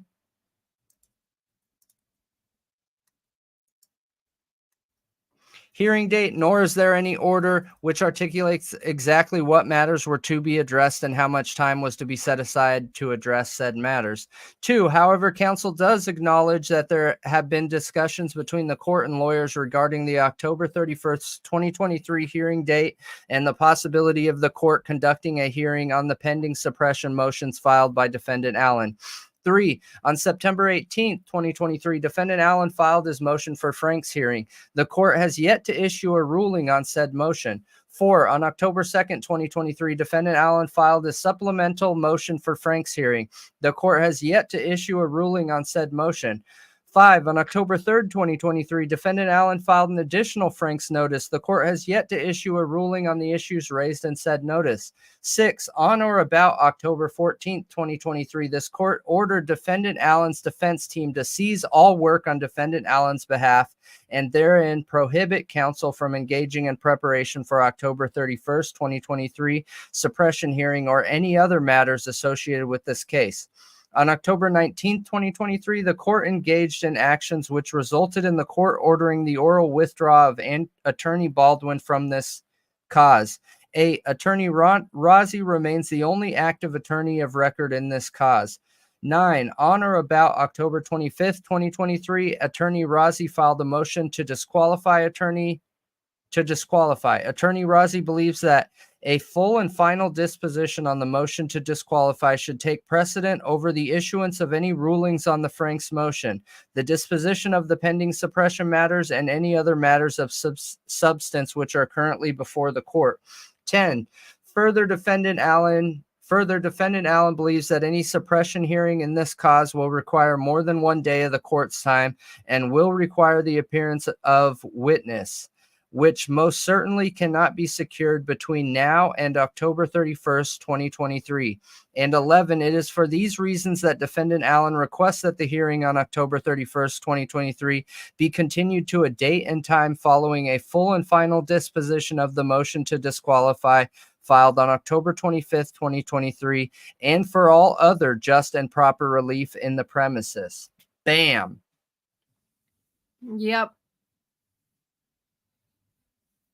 That Hmm. is wild. So they want their motion to disqualify the judge handled before they do Yeah. have another hearing. Before they have another hearing, they want that settled first. That settled the motion to disqualify. That's what I'm talking about. Yeah, before the Franks motion. Correct. Yep.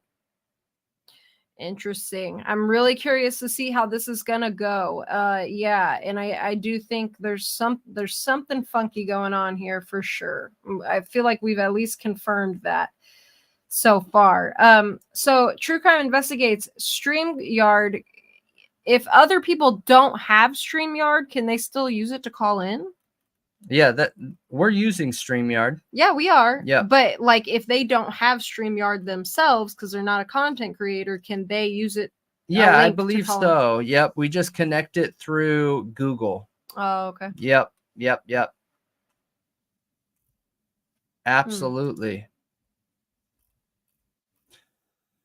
But yes, so that is so interesting. The whole thing. It is wild. It is scary. It is unfair. I hope that this gets figured out because there is something wrong here. Yep. I'm really curious how this is gonna go. What the decision is gonna be made, like on the motion to disqualify the judge. Like I'm really curious what's gonna happen there. Yeah. And we're gonna keep covering this. I know it's really hard. This is definitely an uphill battle. You're totally right, Mikey. But I feel like if any judge has deserved to get taken off a case, it's this one and the one that was texting in the court. Yeah. The one that was texting in the court. Oh my gosh. I That don't was know wild. what it is. And I don't know what the heck they were doing, but what's going on here is a problem. This is a major problem. And look, whether you believe someone is guilty or innocent, they have to be handled fair. They have to be proven guilty in a court of law. Oh, Geo Clark, good night. I hope you get better soon. Quick recovery to you. I hope. Yeah. Yeah, you stay safe too. Absolutely. And we're gonna sign off here in a minute, so you won't have much to catch up on. Yep. Anyway, we went through this. I'm gonna post a couple pictures of this on Twitter just to highlight some major problem areas. But I think it will stall until the Supreme Court decides what to do with the judge and the attorney. Yeah. You think both should stay? Both attorneys or the judge and the attorney? yeah, I think the attorneys should both stay on Richard Allen's case. Yeah, Rozzi and Baldwin. So the original judge refused himself after being caught sealing documents against the law. Yeah, I don't know, man. I don't know if this case is just causes so many emotions within people in that state that it's hard to find somebody who's impartial.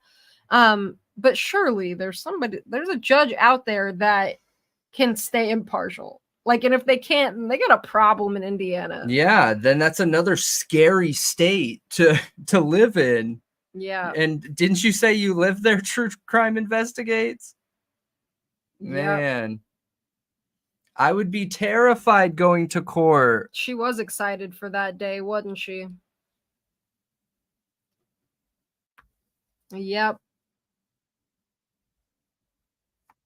But I think that is it for tonight, everybody. We appreciate all of you out there. Thank you so much for hanging out with us and walking through these documents, talking about Idaho4. I feel like this was a great live, and we went through a ton of information, and I hope you guys walk away from it and have learned something like I have. Yeah. I learned a lot. And none of it good. None of it good. We appreciate you guys. Yes, all of you. We Yep. appreciate all of you. All of you, all of you. Yeah, it was a good one for sure. And we'll post these documents, and you guys will be able to check them out. Yep, definitely gonna go check out your content, True Crime Investigates, and we'll get back to you on the email. Yes, yes. Come over to Discord, we'll say hi, and we'll post these in the investigation tab so you guys can take a look at them. And we will see you on Sunday. That's our next live stream, 9 p.m. to 11 p.m. Or wait, it's a 9 to 11, yeah. Yep. 9 to 11 Central Standard Time. And until then, you guys stay safe and have a good weekend. Yeah. Thank you all. We appreciate and love all of you. And Malia is a good witch. Yep. It's my specialty. Only been doing it like my whole life. You know how many times I've dressed up as a witch for Halloween? Probably No. like half of the Halloweens of my whole life. Do you know how many times I've dressed up as a hot dog? How many times? Every day of your life? Yeah. That is it. Honk honk. Good night. All right, we'll see you then, guys. Good night. See ya. Appreciate you.